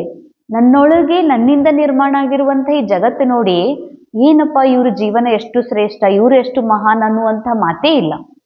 ಇನ್ನ ಆತ್ಮನ್ ನೋಡಿದ್ರ ಇವ್ರ ಆತ್ಮ, ದಾದಿ ಆತ್ಮ ಹೀಗೆ, ಬ್ರಹ್ಮ ಬಾಬರ ಆತ್ಮ ಹೀಗೆ, ದೊಡ್ಡಕ್ಕೋರ ಆತ್ಮ ಹೀಗೆ, ಸಣ್ಣಕ್ಕೋರ ಆತ್ಮ, ನೋ. ಪ್ರತಿಯೊಬ್ಬ ಆತ್ಮ ಸೇಮ್ ಇದ್ಮೇಲೆ ಆತ್ಮದ ವಿಷಯದೊಳಗ ಹೆಚ್ಚು ಕಡಿಮೆ ಅನ್ನುವಂತಹ ಮಾತೇ ಇಲ್ಲ. ಎಲ್ಲ ರೋಲ್ದಿದೆ, ರೋಲ್ ಇಲ್ಲಿಂದ ಕ್ರಿಯೇಟ್ ಆಗಿದೆ. ಅಂದಮೇಲೆ ಬಾಬಾ ಹೇಳ್ತಾರ, ಸ್ಮೃತಿ ಸ್ವರೂಪ ಯಾಕಾಗಲ್ಲತ್ತಂದ್ರ ಅವಾಗ ನಾ ದೇಹ, ನಾ ಕಮ್ಮಿದ್ದೀನಿ, ನಾ ಹೆಚ್ಚಿದ್ದೀನಿ ಅನ್ನುವ ಕಾನ್ಶಿಯಸ್ ಅಲ್ಲಿ ಸಿಕ್ಕಾಕೋತೀರಿ. ಈ ಜಗತ್ತಿನ ದೃಶ್ಯಗಳಿಗೆ ಪ್ರಭಾವಿತ ಆಗ್ತೀರಿ. ಹೀಗಾಗಿ ಸ್ಮೃತಿ ಸ್ವರೂಪ ಕಮ್ಮಿರೋದ್ರಿಂದ ಭಾಗ್ಯದ ಒಂದು ಅನುಭವ ಮಾಡುವಂಥದ್ದೇನಿದೆ ಇದು ಕೂಡ ಕಡಿಮೆ ಕಾಣಿಸ್ತದಂತಾರೆ ಬಾಬಾ. ಸೋಚ್ತೆ ಹೋ ಮೇ ಆತ್ಮ ಹೂ ಲೇಕಿನ್ ಸೋಚ್ತಾ ಸ್ವರೂಪ್ ಬಂತೆ ಹೋ. ವಿಚಾರ ಮಾಡ್ತೀರಿ ನಾ ಆತ್ಮ ಇದ್ದೀನಂತ, ವಿಚಾರ ಸ್ವರೂಪನೇ ಆಗ್ತೀರಿ. ಯಾಕೆ ಹೀಗೆ ಹೇಳ್ತಾರಂದ್ರೆ ಬಾಬಾ, ನಾ ಆತ್ಮ ಇದ್ದೀನಿ ಅನ್ನುವುದು ಒಂದು ವಿಚಾರ ಆಗಿ ಉಳಿಬಾರ್ದದು. ನಾ ಡಾಕ್ಟರ್ ಮೆಡಿಕಲ್ಗೆ ಹೋಗ್ತೀನಿ, ನಾ ಡಾಕ್ಟರ್ ಆಗ್ತೀನಿ ಅನ್ನೋದೊಂದು ವಿಚಾರ. ಮೆಡಿಕಲ್ ಕಾಲೇಜ್ಗೆ ಹೋದ್ಮೇಲೂ ಕೂಡ ನಾ ಡಾಕ್ಟರ್ ಕಲೀಲಿಕ್ಕೆ ಬಂದೀನಿ ಅನ್ನೋದೊಂದು ವಿಚಾರ. ಇನ್ನ ಅವರು ಡಾಕ್ಟರ್ ಆಗಿಲ್ಲ, ಸ್ವರೂಪ ಆಗಿಲ್ಲ. ಯಾಕಂದ್ರೆ ಇನ್ನ ಅಭ್ಯಾಸ ನಡೆದಿದೆ. ಆದ್ರೆ ಒಬ್ಬ ಡಾಕ್ಟರ್ ಏನ್ ಅನ್ಕೋತಾರ, ನಾ ಡಾಕ್ಟರ್ ಇದ್ದೀನಿ ಅಂತ. ಹಾಗೆ ಬಾಬಾ ನಮಗೆ ಆಗ್ಬೇಕನ್ನುವಂಥದ್ದು ಹೇಳಿಲ್ಲ. ಫಿಸಿಕಲ್ ಲೆವೆಲ್ ಒಳಗ ಜಗತ್ತಿನೊಳಗೆ ಏನಿದೆ ಆಗಬೇಕು ಅಂತ ಇದೆ. ಆದ್ರೆ ಇಲ್ಲಿ ನೀವು ಇದೀರಿ ಅಂತಾರ ಬಾಬಾ. ಉದಾಹರಣೆಗಾಗಿ ಒಬ್ರು ಸ್ವಿಮ್ಮರ್ ಇರ್ತಾರ, ಅವರು ಜೀವನದೊಳಗ ಬಹಳ ಒಳ್ಳೆ ಸ್ವಿಮ್ಮಿಂಗ್ ಕ್ರೀಡಾಪಟು ಇರ್ತಾರ, ನ್ಯಾಷನಲ್ ಇಂಟರ್ನ್ಯಾಷನಲ್. ಅಚಾನಕ್ ಅವ್ರ ಜೀವನದಲ್ಲಿ ಈ ರೀತಿ ಪಾರ್ಟ್ ಬದಲಾಗ್ತದ. ಮದ್ವೆ ಆದ್ಮೇಲೆ ಸೀರೆ ಉಟ್ಕೊಂಡು ನಮ್ರ ಜೀವನ, ಒಂದು ಹಳ್ಳಿ ಜೀವನ, ಬಹಳ ಸುಶೀಲ ಜೀವನ ಮಾಡ್ತಿರ್ತಾರ. ಅಚಾನಕ್ ಎಲ್ಲೋ ಒಂದು ಕಡೆಗೆ ಅಲ್ಲಿ ರಭಸವಾಗಿ ನೀರು ಹರಿತಿದೆ, ಅಥವಾ ನದಿ ಅಥವಾ ಕೆರೆ, ಆ ನೀರೊಳಗ ಒಂದು ಮಗು ಮುಳುಗ್ತಾ ಇದೆ ಅಂತಂದ್ರ ತುರಂತ ಅವ್ರು ಭಲೆ ಸೀರೆ ಉಟ್ಕೊಂಡಿದ್ರು, ಒಬ್ರು ಮಾತೆ ಅನ್ನಿಸ್ಕೊಂಡಿದ್ರು ಕೂಡ ಅವ್ರಿಗೇನು ಜಾಗೃತ ಆಗ್ತದ? ಏನ್ ಜಾಗೃತ ಆಗ್ತದಂತಂದ್ರ ನಾ ಸ್ವಿಮ್ಮರ್ ಇದ್ದೀನಿ ಅಂತ. ಹಾಗೆ ಬಾಬಾ ಹೇಳ್ತಾರ, ಇಲ್ಲೇನಿದೆ ಅಂತಂದ್ರೆ ಸ್ಮೃತಿ ಸ್ವರೂಪ್ ನಾ ಏನಿದ್ದೀನಿ ಅನ್ನೋದು ಆಟೋಮೆಟಿಕ್ ಅದು ಸ್ಥಿತಿ ಕಮ್ಮಿದೆ ಅಂತಾರೆ ಬಾಬಾ. ಸೋಚ್ತೇ ಹೋ ಸ್ಮೃತಿ ಸ್ವರೂಪ ಕಮ್ ಬಂತೆ ಹೋ. ನಾ ಆಗಬೇಕು, ನಾ ಇದೀನಿನೂ ಅಲ್ಲ, ನಾ ಇದೀನಿ ಅಂದ್ಮೇಲೆ ಇದೀನಿ ಅಂತ ಯಾಕೆ ಅನ್ಬೇಕು? ಈಗ ರೇಣುಕಾ ಎಂದು ಪ್ರಾಕ್ಟೀಸ್ ಮಾಡೋದಿಲ್ಲ, ನಾ ರೇಣುಕಾ ಇದ್ದೀನಿ, ಸ್ತ್ರೀ ಇದ್ದೀನಿ ಅಂತ ಪ್ರಾಕ್ಟೀಸೇ ಮಾಡೋದಿಲ್ಲ. ಯಾಕಂದ್ರೆ ಅಷ್ಟು ವಿಶ್ವಾಸ, ಅಷ್ಟು ನಿಶ್ಚಯ ಆಗ್ಬಿಟ್ಟಿದೆ. ಹಂಗೇನೆ ಬಾಬಾ ಹೇಳ್ತಾರ, ಸ್ವಯಂ ನೀವು ಆತ್ಮ ಇದ್ದಿರತ್ತಂದ್ಮೇಲೆ ನಾ ಆತ್ಮ ಇದ್ದೀನಿ, ನಾ ಫರಿಸ್ತಾ ಇದ್ದೀನಿ, ನಾನು ಶುದ್ಧ ಆತ್ಮ ಇದ್ದೀನಿ, ನಾ ಪವಿತ್ರ ಆತ್ಮ ಇದ್ದೀನಿ ಅನ್ನೋದೇ ಅದಕ್ಕೆ. ಸ್ಮೃತಿ ಸ್ವರೂಪ ಆದ್ಮೇಲೆ ಅನ್ನೋದು ಪ್ರಾಕ್ಟೀಸ್ ಮಾಡೋದಿಲ್ಲ, ಸ್ಮೃತಿಯಲ್ಲೇ ಸ್ಥಿತ ಆಗ್ಬಿಡೋದು ಅಂತಾರೆ ಬಾಬಾ. तो स्मृति स्वरूप सदा नहीं बनते तब तक समर्थी नहीं आ सकती. ಸ್ಮೃತಿ ಸ್ವರೂಪ ಇಲ್ಲ ಅಂತಂದ್ರ ಸಮರ್ಥ ಶಕ್ತಿನೂ ಕೂಡ ಪ್ರಾಪ್ತಿಯಾಗೋದಿಲ್ಲ. ಸ್ಮೃತಿ ಸಮರ್ಥಿ ದಿಲಾತಿ ಹೇ. ಯಾವಾಗ ಸ್ಮೃತಿಯಲ್ಲಿ ಇರ್ತೀವಿ ಸಾಮರ್ಥ್ಯ ಬರ್ತದೆ. ಸ್ಮೃತಿ ಸ್ವರೂಪಿ ಸಮರ್ಥ ಸ್ವರೂಪ ಹೇ. ಯಾರು ನಾ ಆತ್ಮ ಆಗಿದ್ದೀನಿ ಅನ್ನುವಂಥ ಸ್ಮೃತಿಯೊಳಗಿದಾರೋ ಅವರೇ ಸಮರ್ಥದಾರ. ಸಮರ್ಥ್ಯ ಎದ್ರೊಳಗ? ಶಕ್ತಿ ಎದ್ರೊಳಗ? ನಾನು ಎಲ್ಲ ಕೆಲಸ ಮಾಡ್ತೀನಿ, ನಾ ಎಲ್ಲ ತಡ್ಕೋತೀನಿ ಅನ್ನುವ ವಿಷಯದಲ್ಲಿ ಸಾಮರ್ಥ್ಯ ಅಲ್ಲ. ಶಕ್ತಿ ಯಾವ ವಿಷಯದಲ್ಲಿ ಅಂತಂದ್ರೆ ರೋಲ್ನಲ್ಲಿ ರೋಗಿದೆ, ರೋಲ್ನಲ್ಲಿ ಬಹಳ ಕಮ್ಮಿ ಇದೆ, ರೋಲ್ನಲ್ಲಿ ಚಿಂತೆ ಇದೆ. ಆದರೆ ರೋಲ್ ಇದೆ, ನಾ ರೋಲಿಂದ ಬರೀ ನಿರಾಕಾರ ಆತ್ಮ ಇದ್ದೀನಿ. ರೋಲ್ನಲ್ಲಿ ಚಿಂತಾ ಇದೆ, ರೋಲ್ನ ಇಫೆಕ್ಟ್ ನನ್ನ ಮೇಲಾಗೋದಿಲ್ಲ. ಯಾಕಂದ್ರೆ ನನಗೆ ಸ್ಮೃತಿ ಇದೆ, ಸ್ವರೂಪ ಇದ್ದೀನಿ ನಾನು ಭರ್ಪೂರ್ ನಿಶ್ಚಿಂತ ಆತ್ಮ ಇದ್ದೇನೆ ಅನ್ನೋದು ನನಗೆ ಸತ್ಯ ಗೊತ್ತಾಗಿದೆ. ರೋಲ್ನಲ್ಲಿ ಏನೇನೋ ಕಮ್ಮಿ ಇದೆ, ಆದರೆ ನನಗೆ ಸ್ಮೃತಿ ಸ್ವರೂಪ ಇರೋದ್ರಿಂದ ನನಗೆ ಈ ಸತ್ಯ ಗೊತ್ತಿದೆ, ನಾ ಭರ್ಪೂರ್ ಇದ್ದೀನಿ, ನಾನು ಸಂಪನ್ನ ಇದ್ದೀನಿ ಅನ್ನೋದು. ಸೊ ಈ ಸಾಮರ್ಥ್ಯ ಏನಿದೆ, ರೋಲ್ನ ಪ್ರಭಾವ, ರೋಲ್ನ ಕಮಿಯ ಒಂದು ಕೊರತೆಯ ಪ್ರಭಾವ ನನ್ನ ಮೇಲೆ, ಮನಸ್ಸಿನ ಮೇಲೆ ಆಗದಂತೆ ನನ್ನ ಸಂಪೂರ್ಣತೆಯ ಸತ್ಯದ ಅನುಭವ ಮಾಡುವಂತ ಶಕ್ತಿ ಏನಿದೆ ಅದು ಸ್ಮೃತಿಯಿಂದನೇ ಬರ್ತದಂತಾರೆ ಬಾಬಾ. ಇಸಿಲಿಯೇ ಭಾಗ್ಯಕ ಸಿತಾರ ಕಮ್ ಚಮಕ್ತಾ ಹೇ, ಅಂಡರ್ಲೈನ್. ಅದಕ್ಕಾಗಿ ಭಾಗ್ಯದ ಒಂದು ಹೊಳಪು ನಿಮ್ದು ಕಮ್ಮಿ ಹೊಳಿತದ. ಅಂದ್ರೆ ಈ ವಿಷಯದಲ್ಲಿ ಹೇಳಬೇಕು ಅಂದ್ರೆ ಹೊಳೆಯೋದ್ರ ಬಗ್ಗೆ ಬಾಬಾ ಅಂತಾರ, ಹೊಳಪು ಅರ್ಥಾತ್ ಈಗ ಅನೇಕ ಬಾರಿ ನಾವು ನೋಡ್ತೀವಿ ದಾದಿಯರ ಸಮೀಪದಲ್ಲಿ ಅವ್ರ ಚರ್ಮ ಅವ್ರ ಸ್ಕಿನ್ ಭಾಳ ಸಾಫ್ಟ್ ಅದ ಅಂತನೋ ಅವ್ರ ವೈಟ್ ಅದ ಅಂತಾರೋ ಇಲ್ಲ. ಒಟ್ಟಿ ದಾದೀಜಿಯವರ ಮುಖವನ್ನು ನೋಡಿದ್ದು ಹೀಗನ್ನಿಸ್ತದ, ಪ್ರಕಾಶಿತ್ ಆಟೋಮೆಟಿಕ್ ದೇಹ ಭಾನದ ಲೇಯರ್ ಸಮಾಪ್ತ ಆಗಿ, ಹೇಗೆ ಬಲ್ಬ್ ಹತ್ತಿದ ತಕ್ಷಣ ಕತ್ತಲಿನ ಲೇಯರ್ ಎಲ್ಲ ಆ ಡಾರ್ಕ್ನೆಸ್ ಎಲ್ಲ ತಾನಾಗಿನೇ ದೂರ ಆಗಿಬಿಡ್ತದೋ ಹಾಗೆ ದಾದೀಜಿಯವರ ಸಮೀಪದಲ್ಲಿ ಹೋಗ್ಬಿಟ್ರೆ ಆಟೋಮೆಟಿಕ್ ಏನು ಅನಿಸ್ಬಿಡ್ತಿತ್ತು ಅಂತಂದ್ರ ನಾ ಲೈಟ್ ಇದ್ದೀನಿ ಅಂದ್ರೆ ನಾ ಆತ್ಮ ಆಗಬೇಕು, ದಾದಿ ಮುಂದೆ ನಿಂತೀನಿ, ಇಲ್ಲ, ಎಲ್ಲ ಮರ್ತು ಹೋಗ್ಬಿಡ್ತಿತ್ತು. ಎಲ್ಲ ಮರ್ತು ಸೋಚ್ ವಿಚಾರನೂ ಇಲ್ಲ, ಏನೋ ಒಂದು ಹಗುರತೆ, ಅಸತ್ಯದ ಅನುಭವ ಆಟೋಮೆಟಿಕ್ ಫೀಲ್ ಆಗ್ತಾ ಇತ್ತು. ಹಾಗೆ ಬಾಬಾ ಹೇಳ್ತಾರ, ಇಸಿಲಿಯೇ ನಿನ್ನ ಭಾಗ್ಯದ ಅನುಭವ, ನಾನು ಆ ಚಮಕ್ ನನ್ನಲ್ಲಿ ಇದೆ ಅಂತ ಅನ್ಲಿಕ್ಕೆ ಏನ್ ಪ್ರೂಫ್ ಅಂತಂದ್ರೆ ನಾ ಸದಾ ಹಗುರಿ ಇರ್ತೀನಿ. ಭೋಜದ ಅನುಭವ ಆಗ್ತದ, ಚಿಂತೆ ಅನುಭವ ಆಗ್ತದ, ರೋಲ್ ಒಳಗಿರುವಂಥ ಚಿಂತೆ, ರೋಲ್ ಒಳಗಿರುವಂಥ ಭಾರ ಇದು ನಂದ ಅಂತ ಅನಿಸ್ತದಂದ್ರ ಚಮಕ್ ಕಮ್ಮಿದೆ, ಬಾಡಿ ಕಾನ್ಶಿಯಸ್ ಅಲ್ಲಿ ಇದೀವಂತನೇ ಅರ್ಥ. तो सोच स्वरूप बनने से सोचते बहुत अच्छा हो, मैं हूँ मैं हूँ मैं हूँ, ನಾ ಆತ್ಮ ಇದ್ದೀನಿ, ನಾನು ನಿರಾಕಾರ ಇದ್ದೀನಿ ಅಥವಾ ನಾನು ಪವಿತ್ರ ಇದ್ದೀನಿ, ಇದು ವಿಚಾರ ಭಾಳ ಚಂದ ಮಾಡ್ತೀರಿ, ಅದ್ರ ವಿಚಾರನೇ ಮಾಡ್ತೀರಿ ಖರೆ, ಆದ್ರೆ ಏನಾಗೋದಿಲ್ಲ. ಹೇಗೆ ಒಬ್ಬ ಸೀನಿಯರ್ ಡಾಕ್ಟರ್ ಎಂದು ಹಿಂಗೆ ಅನ್ನೋದಿಲ್ಲ ನಾ ಡಾಕ್ಟರ್ ಇದ್ದೀನಿ, ಪೂರ ಅವರು ಡಾಕ್ಟರ್ ಆಗಿರುವಂಥ ಪೂರ ಅನುಭವ ಇರ್ತದೆ, ಸ್ಮೃತಿ ಇರ್ತದೆ. ಹಾಗೆ ಬಾಬಾ ಹೇಳ್ತಾರ, ಇಲ್ಲಿ ನಾ ಇದೀನಿ ಅನ್ನೋದಲ್ಲ, ಇದೀನಿ ಅಂತ ಯಾರಂತಾರ, ಯಾರಿಗೆ ನಿಶ್ಚಯ ಇರುವುದಿಲ್ಲ, ಅವ್ರಂತಾರ. ನೀವು ವಿಚಾರ ಮಾಡ್ತೀರಿ, ವಿಚಾರ ಸ್ವರೂಪನೇ ಆಗ್ತೀರಿ, ಸ್ಮೃತಿ ಸ್ವರೂಪ ಇನ್ನೂ ಕಮ್ಮಿ ಇದೆ ಅಂತಾರೆ ಬಾಬಾ. तो ಸಾಧಾರಣ ಸಂಕಲ್ಪ ಮಿಕ್ಸ್ ಹೋ ಜಾತೆ ಹೇ, ಬಾಬಾ ಹೇಳ್ತಾರೆ ಇನ್ನೂ ವ್ಯರ್ಥ ವಿಚಾರ ಸಾಧಾರಣ ಸಂಕಲ್ಪ ಮಿಕ್ಸ್ ಆಗ್ತದ. ಯಾಕೆ ಸಾಧಾರಣ ಸಂಕಲ್ಪ ಮಿಕ್ಸ್ ಆಗ್ತದತ್ತಂದ್ರೆ, ಯಾರು ಜ್ಞಾನವನ್ನ ಮೋಟಾ ರೂಪದೊಳಗ ಕೇಳಿದಾರೋ, ಅನುಭವ ಮಾಡಿದಾರೋ, ಮೋಟ ರೂಪದಲ್ಲಿ ಮೇಲ್ಮೇಲಿನ ಒಂದು ಜ್ಞಾನವನ್ನ ಇನ್ನೊಬ್ರಿಗೆ ಹೇಳಿದಾರ, ಖುದ್ ಅವರೂ ಕೂಡ ನಾ ಆತ್ಮ ಫಲಿಸ್ತಾ ಇದ್ದೀನಿ ಅಂತ ಅಭ್ಯಾಸ ಮಾಡಿ ಇದನ್ನ ಕಲಿಸ್ಕೊಟ್ಟಿದಾರೋ, ಅವರು ಸೋಚ್ತಾ ಸ್ವರೂಪ, ಅವರಿಗೆ ವ್ಯರ್ಥ ಸಂಕಲ್ಪ ಅವಶ್ಯ ಬರ್ತದೆ. ಯಾಕೆ ಅಂತಂದ್ರೆ ಸ್ವರೂಪ ಆಗಿಲ್ಲ, ಆತ್ಮದ ಮೂಲ ನಿರಾಕಾರ ಆಗಿರುವ ಅಶರೀರಿ ಆಗಿರುವ ಅನುಭವ ಮಾಡಿಲ್ಲ ಅಂದ್ರೆ ವ್ಯರ್ಥ ಸಂಕಲ್ಪ ಬರ್ತದೆ. ಅಂದ್ರೆ ಈ ದೇಹ ಇದೆ, ಈ ದೇಹ ವಿಚಾರ ಎಲ್ಲಿ ನಡೀತಾ ಇದೆ, ದೇಹ ಭಾನದಲ್ಲೇ ನಡೀತದೆ. ಸೋಲ್ ಕಾನ್ಶಿಯಸ್ ಅಲ್ಲಿ ನಾ ಆತ್ಮ ವಿಚಾರ ಮುಕ್ತ ಇರ್ತೀನಿ ಅಂದ್ರೆ ನಾ ಆತ್ಮ ಇದ್ದೀನಿ, ಪರಮಧಾಮದಾಗಿದ್ದೀನಿ, ಶಾಂತಿ ಇದ್ದೀನಿ ಅನ್ನೋದು ಕೂಡ ಇರುವುದಿಲ್ಲ. ನಿಸ್ಸಂಕಲ್ಪ stage, silence means thoughtless stage. तो निराकार ना आत्मा विचार रहित, ಶಬ್ದ ರಹಿತ, ಸಂಕಲ್ಪ ರಹಿತ ಏನಿದೀನಿ ಅಂದ್ರೆ ದೇಹನೂ ಇಲ್ಲದಂತಹ, ವಿಚಾರವೂ ನಡೆಯದಂತಹ ಆ ಅಶರೀರಿ ಸ್ಥಿತಿ ಏನಿದೆ, ಬಾಬಾ ಹೇಳ್ತಾರ ಆ ಸ್ಥಿತಿಯ ಅನುಭವ ಕಮ್ಮಿತ್ತು ಅಂತಂದ್ರೆ ವ್ಯರ್ಥ ಸಂಕಲ್ಪ ಭಾಳ ನಡೀತದೆ. ಏನಾದ್ರೂ ವ್ಯರ್ಥ ಸಂಕಲ್ಪ, ಏನಾಗದೇ ಇದ್ರೂ ವ್ಯರ್ಥ ಸಂಕಲ್ಪ ನಡೀತದೆ. ಅಂದ್ರೆ ವ್ಯರ್ಥ ಸಂಕಲ್ಪ ಎದುರು ಸೂಚಕ ನಮ್ಮ ಮೂಲ ಸ್ಥಿತಿಯ, ನನ್ನ ಆನಂದಮಯ ಸ್ಥಿತಿಯಲ್ಲಿ ಇನ್ನೂ ನಾನು ಸ್ಥಿತ್ ಆಗುವುದರ ಕೊರತೆ ಇದೆ, ಕಮ್ಮಿ ಇದೆ ಅಂತ ಅರ್ಥ. ವಾಸ್ತವ ಮೇ ದೇಖಾ ಜಾಯೆ ತೋ ಆಪ್ಕಾ ಅನಾದಿ ಸ್ವರೂಪ ಸ್ಮೃತಿ ಸೋ ಸಮರ್ಥ ಸ್ವರೂಪ ಹೈ. ನಿಮ್ಮ ಅನಾದಿ ಸ್ವರೂಪ ಏನಿದೆ, ಅನಾದಿ ಸ್ವರೂಪ ಇದೆ, ವಿಚಾರ ರಹಿತ ಸ್ಟೇಜ್, ಅಥವಾ ಯಾವುದೇ ರೀತಿಯ ವಿಚಾರಣೆ ಇಲ್ಲ ಅಂದಮೇಲೆ ನಾ ಏನಿದ್ದೀನಿ ಅದ ನನಗೆ ಅನುಭವ ಆಗ್ತದೆ. ನಾ ಆತ್ಮ ಇದ್ದೀನಿ, ನಾ ಲೈಟ್ ಇದ್ದೀನಿ, ನನಗೆ ಅನುಭವ ಆಗ್ತಾ ಇರ್ತದೆ. ಅದಕ್ಕೇನಂತಾರೆ ಬಾಬಾ, ನಿಮ್ಮ ಅನಾದಿ ಸ್ವರೂಪ ಎಷ್ಟು ಶಕ್ತಿಶಾಲಿಯಾಗಿತ್ತು, ಮತ್ತೆ ಆದಿ ಸ್ವರೂಪನು ಕೂಡ ಎಷ್ಟು ಶಕ್ತಿಶಾಲಿ.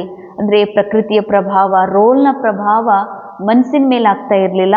ಮನಸ್ಸು ಕೂಡ ಸೋಚ್ ಮನಸ್ಸಿನ ಕೆಲಸನೇ ವಿಚಾರ ಮಾಡೋದು, ವಿಚಾರನೂ ವಿಚಾರ ಮಾಡ್ತಿರ್ಲಿಲ್ಲ. ಯಾವಾಗ? ಸತ್ಯುಗದಲ್ಲಿ. ಅಂದ್ರೆ ನಿಮ್ಮ ಆದಿ ಸ್ವರೂಪನೂ ಕೂಡ ನೋಡ್ರಿ, ಈ ಮನಸ್ಸು ಎಂದಿಗೂ ವಿಚಾರ ಮಾಡದಂತಹ ಶಕ್ತಿಶಾಲಿ ಸ್ಥಿತಿಯಲ್ಲಿ ಇತ್ತು.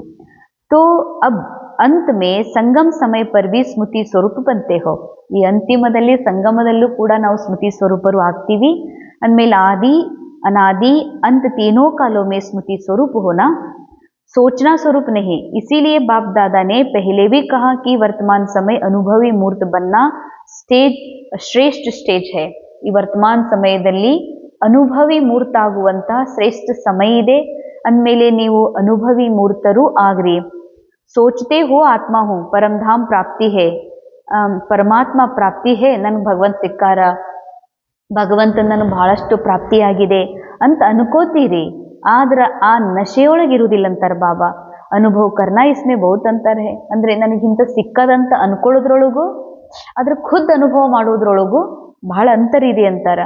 ಅನುಭವಿ ಮೂರ್ತ ಕಭಿ ಭಿ ನ ಮಾಯಾ ಸೆ ಧೋಖಾ ಖಾ ಸಕ್ತಾ ನ ದುಃಖ ಕಿ ಅನುಭೂತಿ ಕರ್ ಸಕ್ತಾ ಹೇ. ಇದು ವಿಶೇಷ ಅಂಡರ್ಲೈನ್ ಮಾಡ್ಕೊಳ್ಳುವಂಥ ಮಾತು ಇಲ್ಲಿದೆ. ಅನುಭವಿ ಯಾರಿದ್ದಾರೋ ಅವ್ರು ಮಾಯೆಯಿಂದ ಎಂದೂ ಮೋಸ ಹೋಗೋದಿಲ್ಲ, ಮಾಯೆಯ ಆಟದಲ್ಲಿ ಸಿಕ್ಕಾಕೊಳ್ಳೋದಿಲ್ಲ ಅಂತಾರೆ ಬಾಬಾ. ಅಂದ್ರೆ ಅನುಭವಿ ಅಂದ್ರ ಭಾಷಣ ಮಾಡಿರುವ ಅನುಭವ, ಕೋರ್ಸ್ ಕೊಟ್ಟಿರುವ ಅನುಭವ, ಸೇವಾ ಕೇಂದ್ರ ನಿರ್ಮಾಣ ಮಾಡುವಂಥ ಅನುಭವ, ಕೋರ್ಸ್ ತಗೊಂಡಾಗಿಂದ ಹಿಡ್ಕೊಂಡು 10, 20, 30, 50 ವರ್ಷದ ನನಗೆ ಅನುಭವದ, ನಾ ಇಷ್ಟು ಜನರಿಗೆ ಹುಡ್ಸಿನನ್ನುವಂಥ ಅನುಭವ, ನಾನು ಇಷ್ಟು ಅಲೌಕಿಕ ಬ್ಯಾಲೆನ್ಸ್ ಮಾಡಿನಂಥ ಅನುಭವ. ಬಾಬಾ ಹೇಳ್ತಾರೆ ಇವೆಲ್ಲ ಫಿಸಿಕಲ್ ಅನುಭವ, ಇದೆಲ್ಲ ಡ್ರಾಮಾ ಅನುಸಾರ ಸಿಕ್ಕಿರುವಂಥದ್ದು. ಸ್ವಯಂ ಆತ್ಮ ಆಗಿರುವ ಅನುಭವ ಹೇಳ್ತಾರೆ ಬಾಬಾ. ಏನ್ ಸೇವಾ ಇದೆ, ಸೇವಾದಿಂದ ಪರೆ ಏನ್ ಅನುಭವ ಆಗಿದೆ, ರೋಲಿಂದ ಪರೆ ಬ್ರಾಹ್ಮಣ ಜೀವನದಿಂದ ಬ್ರಹ್ಮಕುಮಾರಿ ಜೀವನನೂ ಇಲ್ಲಿ ನಾಟಕದಲ್ಲಿ ನಡೀತಾ ಇದೆ. ಈ ನಾಟಕದಿಂದ ಪರೆಯಾಗಿರುವ ಆತ್ಮ ಆಗಿರುವ ಮೂಲ ಅನಾದಿ ಸತ್ಯನ ಏನ್ ಇದೀನ್ ಅನ್ನೋದ್ರ ಅನುಭವ ಇದೆಯಲ್ಲ, ಇದ್ರೊಳಗೂ ಕೇವಲ ನಾ ಆತ್ಮ ಇದೀನಂತ ಅನ್ಕೊಳ್ಳೋದ್ರಲ್ಲೂ ಬಹಳ ಅಂತರ ಇದೆ. ಅನ್ಕೊಳ್ಳೋದ್ರಲ್ಲೂ, ವಿಚಾರ ಮಾಡೋದ್ರಲ್ಲೂ ಹಾಗೂ ಅದರ ಅನುಭವಿ ಆಗಿರೋದ್ರಲ್ಲಿ ಅಂತರ ಇದೆ. ಯಾರು ಮೂಲ ಆತ್ಮ, ನಿರಾಕಾರ ಆತ್ಮ, ಅಶರೀರಿ ಆಗಿರುವ ಆತ್ಮನ ಖರೇನೆ ಅನುಭವಿ ಅದಾರಂತ ತಿಳ್ಕೊಳ್ರಿ. ನಾ ಅನುಭವಿ ಇದ್ದೀನಿ, ನಾ ಇಷ್ಟು ವರ್ಷ ಆಯ್ತು, ನಾವೆಲ್ಲ ಸೀನಿಯರ, ಇವ್ರೇನ್ ಈಗ ಬಂದವರು, ಇವ್ರು ಯಾವ ಲೆಕ್ಕಕ್ಕಂತಿರ್ತಾರೆ ಬಹಳ ಜನ. ಬಾಡಿ ಕಾನ್ಷಿಯಸ್ನಲ್ಲಿ ಅಥವಾ ಇನ್ಚಾರ್ಜ್ ಕಾನ್ಷಿಯಸ್ ಒಳಗ ಅಥವಾ ಸರೆಂಡರ್ ಕಾನ್ಷಿಯಸ್ ಒಳಗ ಅಥವಾ ಸೀನಿಯರ್ ಕಾನ್ಷಿಯಸ್, ನಾವಿಷ್ಟು ವರ್ಷದ ಸ್ಟೂಡೆಂಟ್ ಇದ್ದೀವಿ, ಇಷ್ಟೆಲ್ಲ ನಾವ ಮಾಡೀವಿ ಅಂತಿರ್ತಾರ. ಅವರಿಗೆ ಹೀಗಿರ್ತದಲ್ಲ, ಇವ್ರೇನ್ ಸಣ್ಣವರು ಅಂತ. ಹಾಗೆ ಬಾಬಾ ಹೇಳ್ತಾರ ಅವರಲ್ಲಿ ಏನಿರುವುದಿಲ್ಲ ಅಂತಂದ್ರೆ ಈ ನಾಟಕ ರಿಯಲ್ ಅನ್ಸೋದಿಲ್ಲ, ಮಾಯೆ ಧೋಕಾ ತಿನ್ನೋದಿಲ್ಲ. ಅರ್ಥಾತ್ ಮಾಯಾ ಏನು ರೋಗ ತರೋದು, ಅವರಿಗೆ ಯಾರಾದ್ರೂ ಏನಾದ್ರೂ ಅನ್ನೋದು, ಅವ್ರ ವಿರುದ್ಧ ಅಪಮಾನ ಮಾಡೋದಿರ್ತದ, ಅದ್ರ ಪ್ರಭಾವ ಅವ್ರಿಗೆ ಎಂದಿಗೂ ಆಗೋದಿಲ್ಲ. ಇವ್ರು ಹೀಗಂದ್ರು, ಹೀಗೆ ಮಾಡಿದ್ರು, ಇವ್ರು ಅಪಮಾನ ಮಾಡಿದ್ರು, ಇದ್ರ ಪ್ರಭಾವ ಆಗೋದಿಲ್ಲ. ಅಂದ್ರೆ ಇದು ರಿಯಲ್ ಅನ್ಸೋದಿಲ್ಲ, ಇದೆಲ್ಲ ನಾಟಕ ಅಂತ ಅನಿಸ್ತದ. ಅದಕ್ಕಾಗಿ ಬಾಬಾ ಹೇಳ್ತಾರೆ ಅನುಭವಿ ಆತ್ಮ ಎಂದು ಪೆಟ್ಟು ತಿನ್ನುವುದಿಲ್ಲ. ಅಂದ್ರೆ ಅವರಲ್ಲಿ ವಿಚಾರನೇ ಬರುವುದಿಲ್ಲ, ಅಥವಾ ವಿಚಾರ ಬಂದ್ರೂ ವಿಚಾರದ ಕಡೆಗೆ ಅವ್ರ ಅಟೆನ್ಷನೇ ಇರುವುದಿಲ್ಲ. ಯಾಕಂದ್ರೆ ಅವರು ಸ್ಮೃತಿ ಸ್ವರೂಪ ಆಗಿರೋದ್ರಿಂದ, ವಿಚಾರ ರಹಿತ ಸ್ಥಿತಿ ಇರೋದ್ರಿಂದ ವಿಚಾರಗಳ ಕಡೆಗೂ ಕೂಡ ಅವ್ರದ್ದು ಅಟೆನ್ಷನ್ ಹೋಗೋದಿಲ್ಲ. तो बीच बीच में माया खेल देखते हो ना या खेल खेलते भी हो, उसका कारण है ಅನುಭವಿ ಮೂರ್ತಿ की ಕಮಿ. ಯಾವುದ್ರದ್ದು ಇಲ್ಲಿವರೆಗೂ ಅನೇಕರಿಗೆ ಈ ಒಂದು ಧೋಕಾದೊಳಗದಾರ, ಇಷ್ಟು ವರ್ಷ ಜ್ಞಾನ ಹೇಳಿದ ಅನುಭವ ಅಂತ ತಿಳ್ಕೊಂಡಾರ. ಖರೆ ಇದು ಡ್ರಾಮಾದ ರೋಲ್ ಪಾರ್ಟ್. ಇದು ಇಷ್ಟು ವರ್ಷ ಜ್ಞಾನ ಹೇಳಿನಿ, ಇಷ್ಟು ವರ್ಷ ನಾನು ತಪಸ್ ಮಾಡ್ಸೀನಿ, ಇಷ್ಟು ವರ್ಷ ನಾನು 21 ದಿವಸದ ಯೋಗ ಭಟ್ಟಿ ಮಾಡೀನಿ ಅಂತಾರ. 21 ದಿವಸದ ಯೋಗ ಭಟ್ಟಿ ನಾನು 21 ಸರಿ ಮಾಡೀನಿ ಅಂತಾರ. ಏ ಸಬ್ ಡ್ರಾಮಾ ಕಾ ಆಕ್ಷನ್ ಹೇ. ಅಂದ್ರೆ ಡ್ರಾಮಾದ ಆಕ್ಟಿಂಗ್. ಇದು ಆಕ್ಟಿಂಗನ್ನೇ ರಿಯಲ್ ಅಂತ ಯಾರು ಅನ್ಕೋತಾರ ಅವರೇ ಮಾಯೆ ಧೋಕೆ ಒಳಗ ಸಿಕ್ಕಾಕೋತಾರ. ಹೀಗಾಗಿ ಅವ್ರ ನಿಶಾನಿ ಏನು ಅಂದ್ರ, ಅವ್ರಿಗೆ ನೀವೇನ್ ಮಾಡಿರಂದ್ರೆ ಏಕ್ದಮ್ ಅಪಮಾನ ಆಗ್ತದ. ನೀವೇನ್ ಮಹಾನ್ ಅಂತಂದ್ರ ಅಥವಾ ನಾವು ಏನ್ ಕಮ್ಮಿಲ್ಲ ಅಂತಂದ್ರ ಅವರಿಗೆ ಬಹಳ ಇನ್ಸಲ್ಟ್ ಫೀಲ್ ಆಗ್ತದ. ಇಷ್ಟು ಸೀನಿಯರ್ ಮೋಸ್ಟ್, ಇಷ್ಟು ಅನುಭವಿ, ನಮಗ್ ನೀವು ಹಿಂಗಂತೀರಾ ಅಂತ ಹೇಳಿ. ಅಥವಾ ಅವರು ಇನ್ನೊಬ್ಬರನ್ನ ಕೀಳಾಗಿ ನೋಡ್ತಾರ. ಅಂದ್ರೆ ನಾವು ಅನುಭವಿ, ನಾವು ಹೆಚ್ಚು, ಮೇಲೆ, ಶ್ರೇಷ್ಠ, ಇವರೆಲ್ಲ ಕಮ್ಮಿ. ಆದ್ರೆ ರಿಯಲ್ ಆತ್ಮ ಆಗಿರುವ ಅನುಭವಿ ಆತ್ಮ ಇದೇನೆಲ್ಲ ಜಗತ್ನಲ್ಲಿ ನಡೀತಾ ಇದೆ, ಇದು ನನ್ನಿಂದ ಕ್ರಿಯೇಟ್ ಆಗಿರುವಂತಹದ್ದೇ ಎದುರುಗಡೆ ಕಾಣಿಸ್ತಾ ಇದೆ. ಇದ್ರಾಗ ಏನು ಹೊಸದಿಲ್ಲ. ಇಲ್ಲಿ ಇನ್ಸಲ್ಟ್ ಮಾಡ್ಕೊಳ್ಳುವ ಮಾತು ಇಲ್ಲ, ಗಾಬರಿ ಆಗುವ ಮಾತಿಲ್ಲ, ಅಟ್ರಾಕ್ಟ್ ಆಗುವ ಮಾತು ಇಲ್ಲ. ಒಂದೇ ಮಾತು. ಎರಡನೇದು, ಎಲ್ಲ ಆತ್ಮ ಸೇಮ್ ಅದಾರ, ಇವ್ರು ಹೆಚ್ಚ ಇವ್ರು ಕಮ್ಮಿ ಅನ್ನುವಂಥ ಮಾತೇ ಇಲ್ಲ. ಅಂದ ಮೇಲೆ ಇವರೆಂದಿಗೂ ಮಾಯೆಯ ಧೋಕಾದೊಳಗ, ಮಾಯೆ ಮೋಸದೊಳಗ, ಮಾಯ ಆಟದೊಳಗೆಂದಿಗೂ ಸಿಕ್ಕಾಕೊಳ್ಳೋದಿಲ್ಲ. ಅನುಭವಕ್ಕೆ ಅಥಾರಿಟಿ ಸಬ್ಸೆ ಶ್ರೇಷ್ಠ ಹೇ. ಆತ್ಮ ಆಗಿರುವ ಅನುಭವದ ಅಥಾರಿಟಿ ಏನಿದೆ ಇದು ಎಲ್ಲಕ್ಕಿಂತ ದೊಡ್ಡದಿದೆ ಅಂತಾರೆ ಬಾಬಾ. ತೋ ಬಾಪ್ ದಾದಾನೆ ದೇಖಾ कि कई बच्चे सोचते हैं लेकिन ಸ್ವರೂಪ್ की ಅನುಭೂತಿ ಕಮ್ है. ಬಹಳ ಮಕ್ಕಳು ವಿಚಾರ ಬಹಳ ಮಾಡ್ತಾರ, ಆದರೆ ಅದರ ಅನುಭವ ಏನಿದೆ ಬಹಳಷ್ಟು ಮಕ್ಕಳಲ್ಲಿ ಕಮ್ಮಿ ಇದೆ. ಅದಕ್ಕೆ ಇವತ್ತಿಗೂ ನೋಡ್ತೀವಿ ರಾಜಯೋಗಿ ಜೀವನ ಅಂತ ಹೇಳ್ಕೊತಾರ, ಆದ್ರೆ ಎಷ್ಟು ಕಠಿಣ ಅನುಭವ ಮಾಡ್ತಾರ, ಎಷ್ಟು ಇನ್ಸಲ್ಟ್ನ ಅನುಭವ ಮಾಡ್ತಾರ, ನಮ್ಗೆ ಯಾಕಿಂತ ರೋಗ ಬತ್ತು ಅಂತ ಅನುಭವ ಮಾಡ್ತಾರತ್ತಂದ್ರ ಆತ್ಮ ಆಗಿರುವ ನಿರಾಕಾರ ನಿರೋಗಿ ನಿಸ್ಸಂಕಲ್ಪನ ಆತ್ಮ ಇದೀನಿ ಅನ್ನುವುದರ ಸತ್ಯದ ಅನುಭವ ಅವರಿಗೆ ಕಮ್ಮಿ ಇದೆ. ತಿಳ್ಕೊಂಡಾರ, ಭಾಳ ವಿಚಾರ ಭಾಳ ಮಾಡ್ತಾರ, ಸ್ವಮಾನದ ಅಭ್ಯಾಸ ಮಾಡ್ತಾರ, ಬರೀತಾರ, ಆದ್ರೆ ಅನುಭವ कमी दे. आज की दुनिया में मेजॉरिटी आत्माएं देखने और सुनने से थक गए लेकिन अनुभव द्वारा प्राप्ति करने चाहते हैं. अंडरलाइन, ಜಗತ್ತಿನವರು ಕೇಳಿ ಕೇಳಿ ಸುಸ್ತಾಗಿದ್ದಾರೆ. ಯಾಕೆ?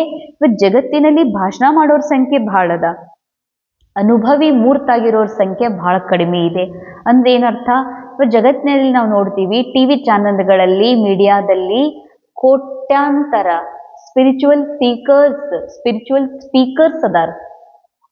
ಅವರು ಸಾಕ್ಷಿ ಬಗ್ಗೆನೂ ಮಾತಾಡ್ತಾರ, ಅಶರೀರಿ ಬಗ್ಗೆನೂ ಮಾತಾಡ್ತಾರ, ಪರಂಧಾಮ್ ಬಗ್ಗೆ ಮಾತಾಡ್ತಾರ, ಮಹಾಭಾರತದ ಗೀತೆ ಮೇಲೆ ಮಾತಾಡ್ತಾರ.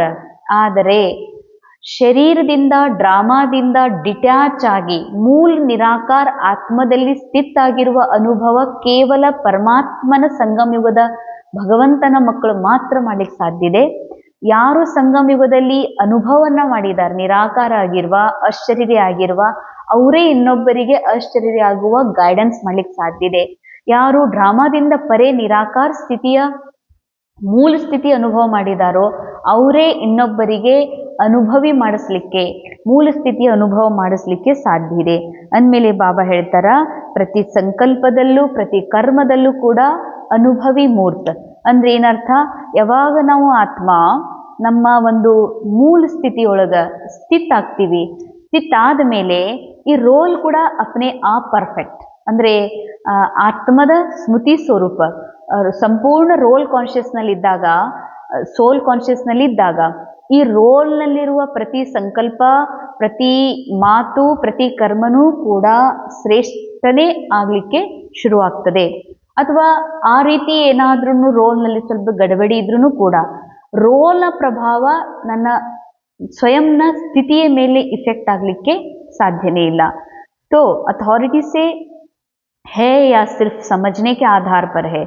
ಕೇವಲ ನಾ ಆತ್ಮ ಇದ್ದೀನಿ, ನಾ ಪರಮಧಾಮ್ ನಿವಾಸಿ ಇದ್ದೀನಿ, ಶರೀರ ಅಲ್ಲ ಅನ್ನೋದು ಕೇವಲ ತಿಳ್ಕೊಂಡು ಅನುಭವ ಮಾಡಿರೋ ಏನ್ ನಿಜವಾಗಿಯೂ ಅದರ ಅನುಭವಿ ಮೂರ್ತ ಇದಿರೋ ಅಂತ. ಏಕ್ ಹೇ ಸಮಜ್ನಾ, ದೂಸರ ಹೇ ಅನುಭವ ಕರ್ನಾ. ಒಂದಿದೆ ತಿಳ್ಕೊಳ್ಳೋದು, ಇನ್ನೊಂದಿದೆ ಅನುಭವ ಮಾಡೋದು. हर सब्जेक्ट में ज्ञान की पॉइंट्स वर्णन करना, वो तो बाहर स्पीकर भी बहुत स्पीच कर लेते हैं. ಬಾಬಾ ಹೇಳ್ತಾರೆ, ಎಲ್ಲ ವ್ಯಕ್ತ ಮುರಳಿ, ಎಲ್ಲ ಸಾಕಾರ ಮುರಳಿ, ಎಲ್ಲ ಥರದ ಭಾಷಣ, ಎಲ್ಲ ವಿಷಯಗಳ ಮೇಲೆ ಭಾಷಣ ಮಾಡೋದು, ಇದು ಬ್ರಹ್ಮಕುಮಾರಿ ಜೀವನದಲ್ಲಿ ಬಹಳಷ್ಟು ಜನ ಮಾಡಿದ್ದಾರೆ. ಬಾಬಾ ಹೇಳ್ತಾರೆ, ಹೊರ ಜಗತ್ತಿನಲ್ಲೂ ಕೂಡ ಎಲ್ಲ ವಿಷಯಗಳನ್ನ ಕವರ್ ಮಾಡಿದ್ದಾರೆ. ಈ ಜಗತ್ತಿನಲ್ಲಿ AI ಅಂತೂ ಯಾವುದೂ ವಿಷಯ ಇಟ್ಟಿಲ್ಲ, ನೀ ಯಾವ ವಿಷಯ ಎಲ್ಲ ಕವರ್ ಮಾಡಿದೆ, ಇದು ದೊಡ್ಡದಲ್ಲ. ಆದರೆ ಬಾಬಾ ಹೇಳ್ತಾರ, ಅನುಭವ, ಭಾಷಣ ಮಾಡೋದು ಬೇರೆ, ಆ ವಿಷಯ ತಿಳ್ಕೊಳ್ಳೋದು ಬೇರೆ, ಪುಸ್ತಕ ಓದೋದು ಬೇರೆ, ಮುರಳಿ ಕೇಳೋದು ಬೇರೆ, ಅದರ ಅನುಭವಿ ಆಗೋದಿದೆಯಲ್ಲ ಇದು ಬೇರೆ ಇದೆ. ಅದಕ್ಕೆ ಇದ್ರದ್ದು ಇನ್ನೂ ಅನುಭವ ಕಮ್ಮಿ ಇದೆ ಅಂತಾರೆ ಬಾಬಾ. ಹೀಗಾಗಿ ಅನುಭವಿ ಯಾರಿರ್ತಾರೋ ಅವ್ರು ನಿರ್ವಿಘ್ನ ಸ್ಥಿತಿ ಅನುಭವ ಮಾಡ್ತಾರೆ. ರೋಲ್ನಲ್ಲಿ ಎಂತಹ ವಿಘ್ನ ಬಂದರೂ ಇದು ನನಗೆ ಬಂದದ್ದು ಅನಿಸೋದಿಲ್ಲ. ನಿನ್ನೆ ಒಬ್ಬರಿದ್ರು, ಇವರು ನಮ್ಮ ಮನೆಯವರಿಗೆ ಈ ಥರ ತ್ರಾಸ, ನಮ್ಮ ಮಗಳಿಗೆ ಈ ಥರ ತ್ರಾಸ, ಮತ್ತೆ ನಮಗೂ ಈ ಥರ ತ್ರಾಸದ, ಯಾಕೆ ಹಿಂಗಾಗ್ತದಂತ ಬಾಬನ ಮಗು ಯಾರು ಮುರಳಿ ಕೇಳ್ತಾರ ಅವ್ರು ಹೀಗಂತಾರೆ.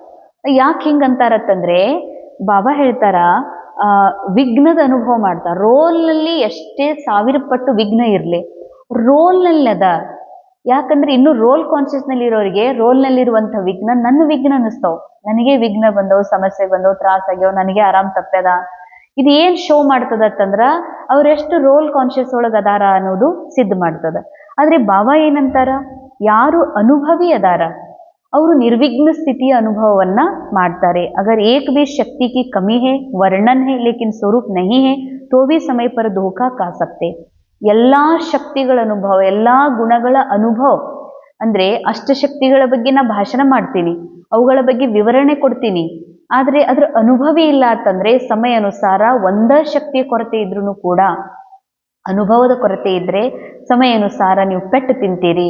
ಅಂದರೆ ಅರೆ ನನಗೆ ಯಾಕೆ ಹಿಂಗಾಯ್ತು ಅಂತ. ಯಾಕಂದ್ರೆ ನಾ ಆತ್ಮ ಇದ್ದೀನಿ, ನನಗೇನೂ ಆಗೋದಿಲ್ಲ, ನನಗೆ ಯಾರೂ ಟಚ್ ಮಾಡೋಕ್ಕೂ ಸಾಧ್ಯ ಇಲ್ಲ. ಆಗ್ತದಂದ್ರೆ ಏನರ್ಥ? ಬಾಬಾ ಹೇಳ್ತಾರೆ ಯಾವುದ್ರದ್ದು ಅನುಭವದ ಕಮ್ಮಿ ಇದೆ. ಅದಕ್ಕಾಗಿ ಬಾಬಾ ಹೇಳ್ತಾರೆ ಈ ಸಮಯದೊಳಗೆ ನೀವೇನಾಗಬೇಕಾಗಿದೆ ಅಂದರೆ ಸ್ಮೃತಿ ಸ್ವರೂಪರಾಗಬೇಕು. ಸ್ಮೃತಿ ಸ್ವರೂಪರಾದಾಗಲೇ, ಅದರ ಅನುಭವಿ ಮೂರ್ತರಾದಾಗಲೇ ಬಾಬಾ ಇವತ್ತಿನ ಮುರಳಿಯ ಟೈಟಲ್ ಏನು ಹೇಳಿದ್ದಾರೆ ಬಾಬಾ ಮಿಲನದೊಳಗ? ಸ್ಮೃತಿ ಸ್ವರೂಪರಾಗಿ ಸ್ಮೃತಿ ಸ್ವರೂಪದ ಅನುಭವಿ ಮೂರ್ತರಾಗ್ರಿ ಮತ್ತು ಸೆಕೆಂಡಿನ ತೀವ್ರಗತಿಯಲ್ಲಿ ಪರಿವರ್ತನೆಯನ್ನ ಮಾಡುವಂಥವರಾಗ್ರಿ.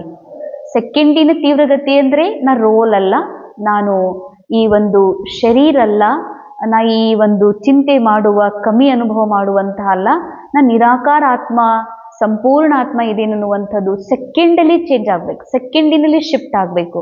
ಅಂಥವರೇ ಪಾಸ್ ವಿತ್ ಆನರ್ ಆಗಲಿಕ್ಕೆ ಸಾಧ್ಯ ಇದೆ. ಈ ಮುರಳಿಯನ್ನ ಬಾಬಾ ಮಿಲನದ ಈ ವರ್ಷದ 31ನೇ ತಾರೀಕು ಬಾಬಾ ಏನು ಹೊಸ ವರ್ಷಕ್ಕಾಗಿ ಮುರಳಿ ನುಡಿಸ್ತಾರ, ಆಗೇನು ಹೋಮ್ವರ್ಕ್ ಕೊಡ್ತಾರ, ಅದಕ್ಕಿಂತ ಮೊದಲು ಈ 15 ದಿನ ವಿಶೇಷ ಪ್ರಾಕ್ಟೀಸ್ ಮಾಡೋಣ. ನಾನು ಶರೀರ ಅಲ್ಲ, ಶರೀರದ ಕಮ್ಜೋರಿ ನಾನಲ್ಲ, ನಾನು ನಿರಾಕಾರ ಶುದ್ಧ ಶಕ್ತಿಶಾಲಿ ಆತ್ಮ ಇದ್ದೀನಿ, ನನ್ನಲ್ಲಿ ಯಾವುದು ಕಮ್ಮಿ ಇಲ್ಲ ನಾ ಅನ್ನುವಂತಹ ಸ್ಮೃತಿ ಸ್ವರೂಪರಾಗುವಂತಹ ಅಭ್ಯಾಸವನ್ನ ಪ್ರತಿ ಕ್ಷಣ, ಪ್ರತಿ ಕರ್ಮದಲ್ಲೂ, ಪ್ರತಿ ಸಂಬಂಧದಲ್ಲೂ ಯಾವಾಗ ಅನುಭವ ಮಾಡ್ತೀವಿ, ಅನುಭವಿಗೆ ಯಾರು ಧೋಕಾ ಕೊಡ್ಲಿಕ್ಕೆ, ಮೋಸ ಮಾಡ್ಲಿಕ್ಕೆ ಸಾಧ್ಯ ಇಲ್ಲ, ಮಾಯಾ ತನ್ನ ಆಟ ತೋರಿಸ್ಲಿಕ್ಕೆ ಸಾಧ್ಯ ಇಲ್ಲ.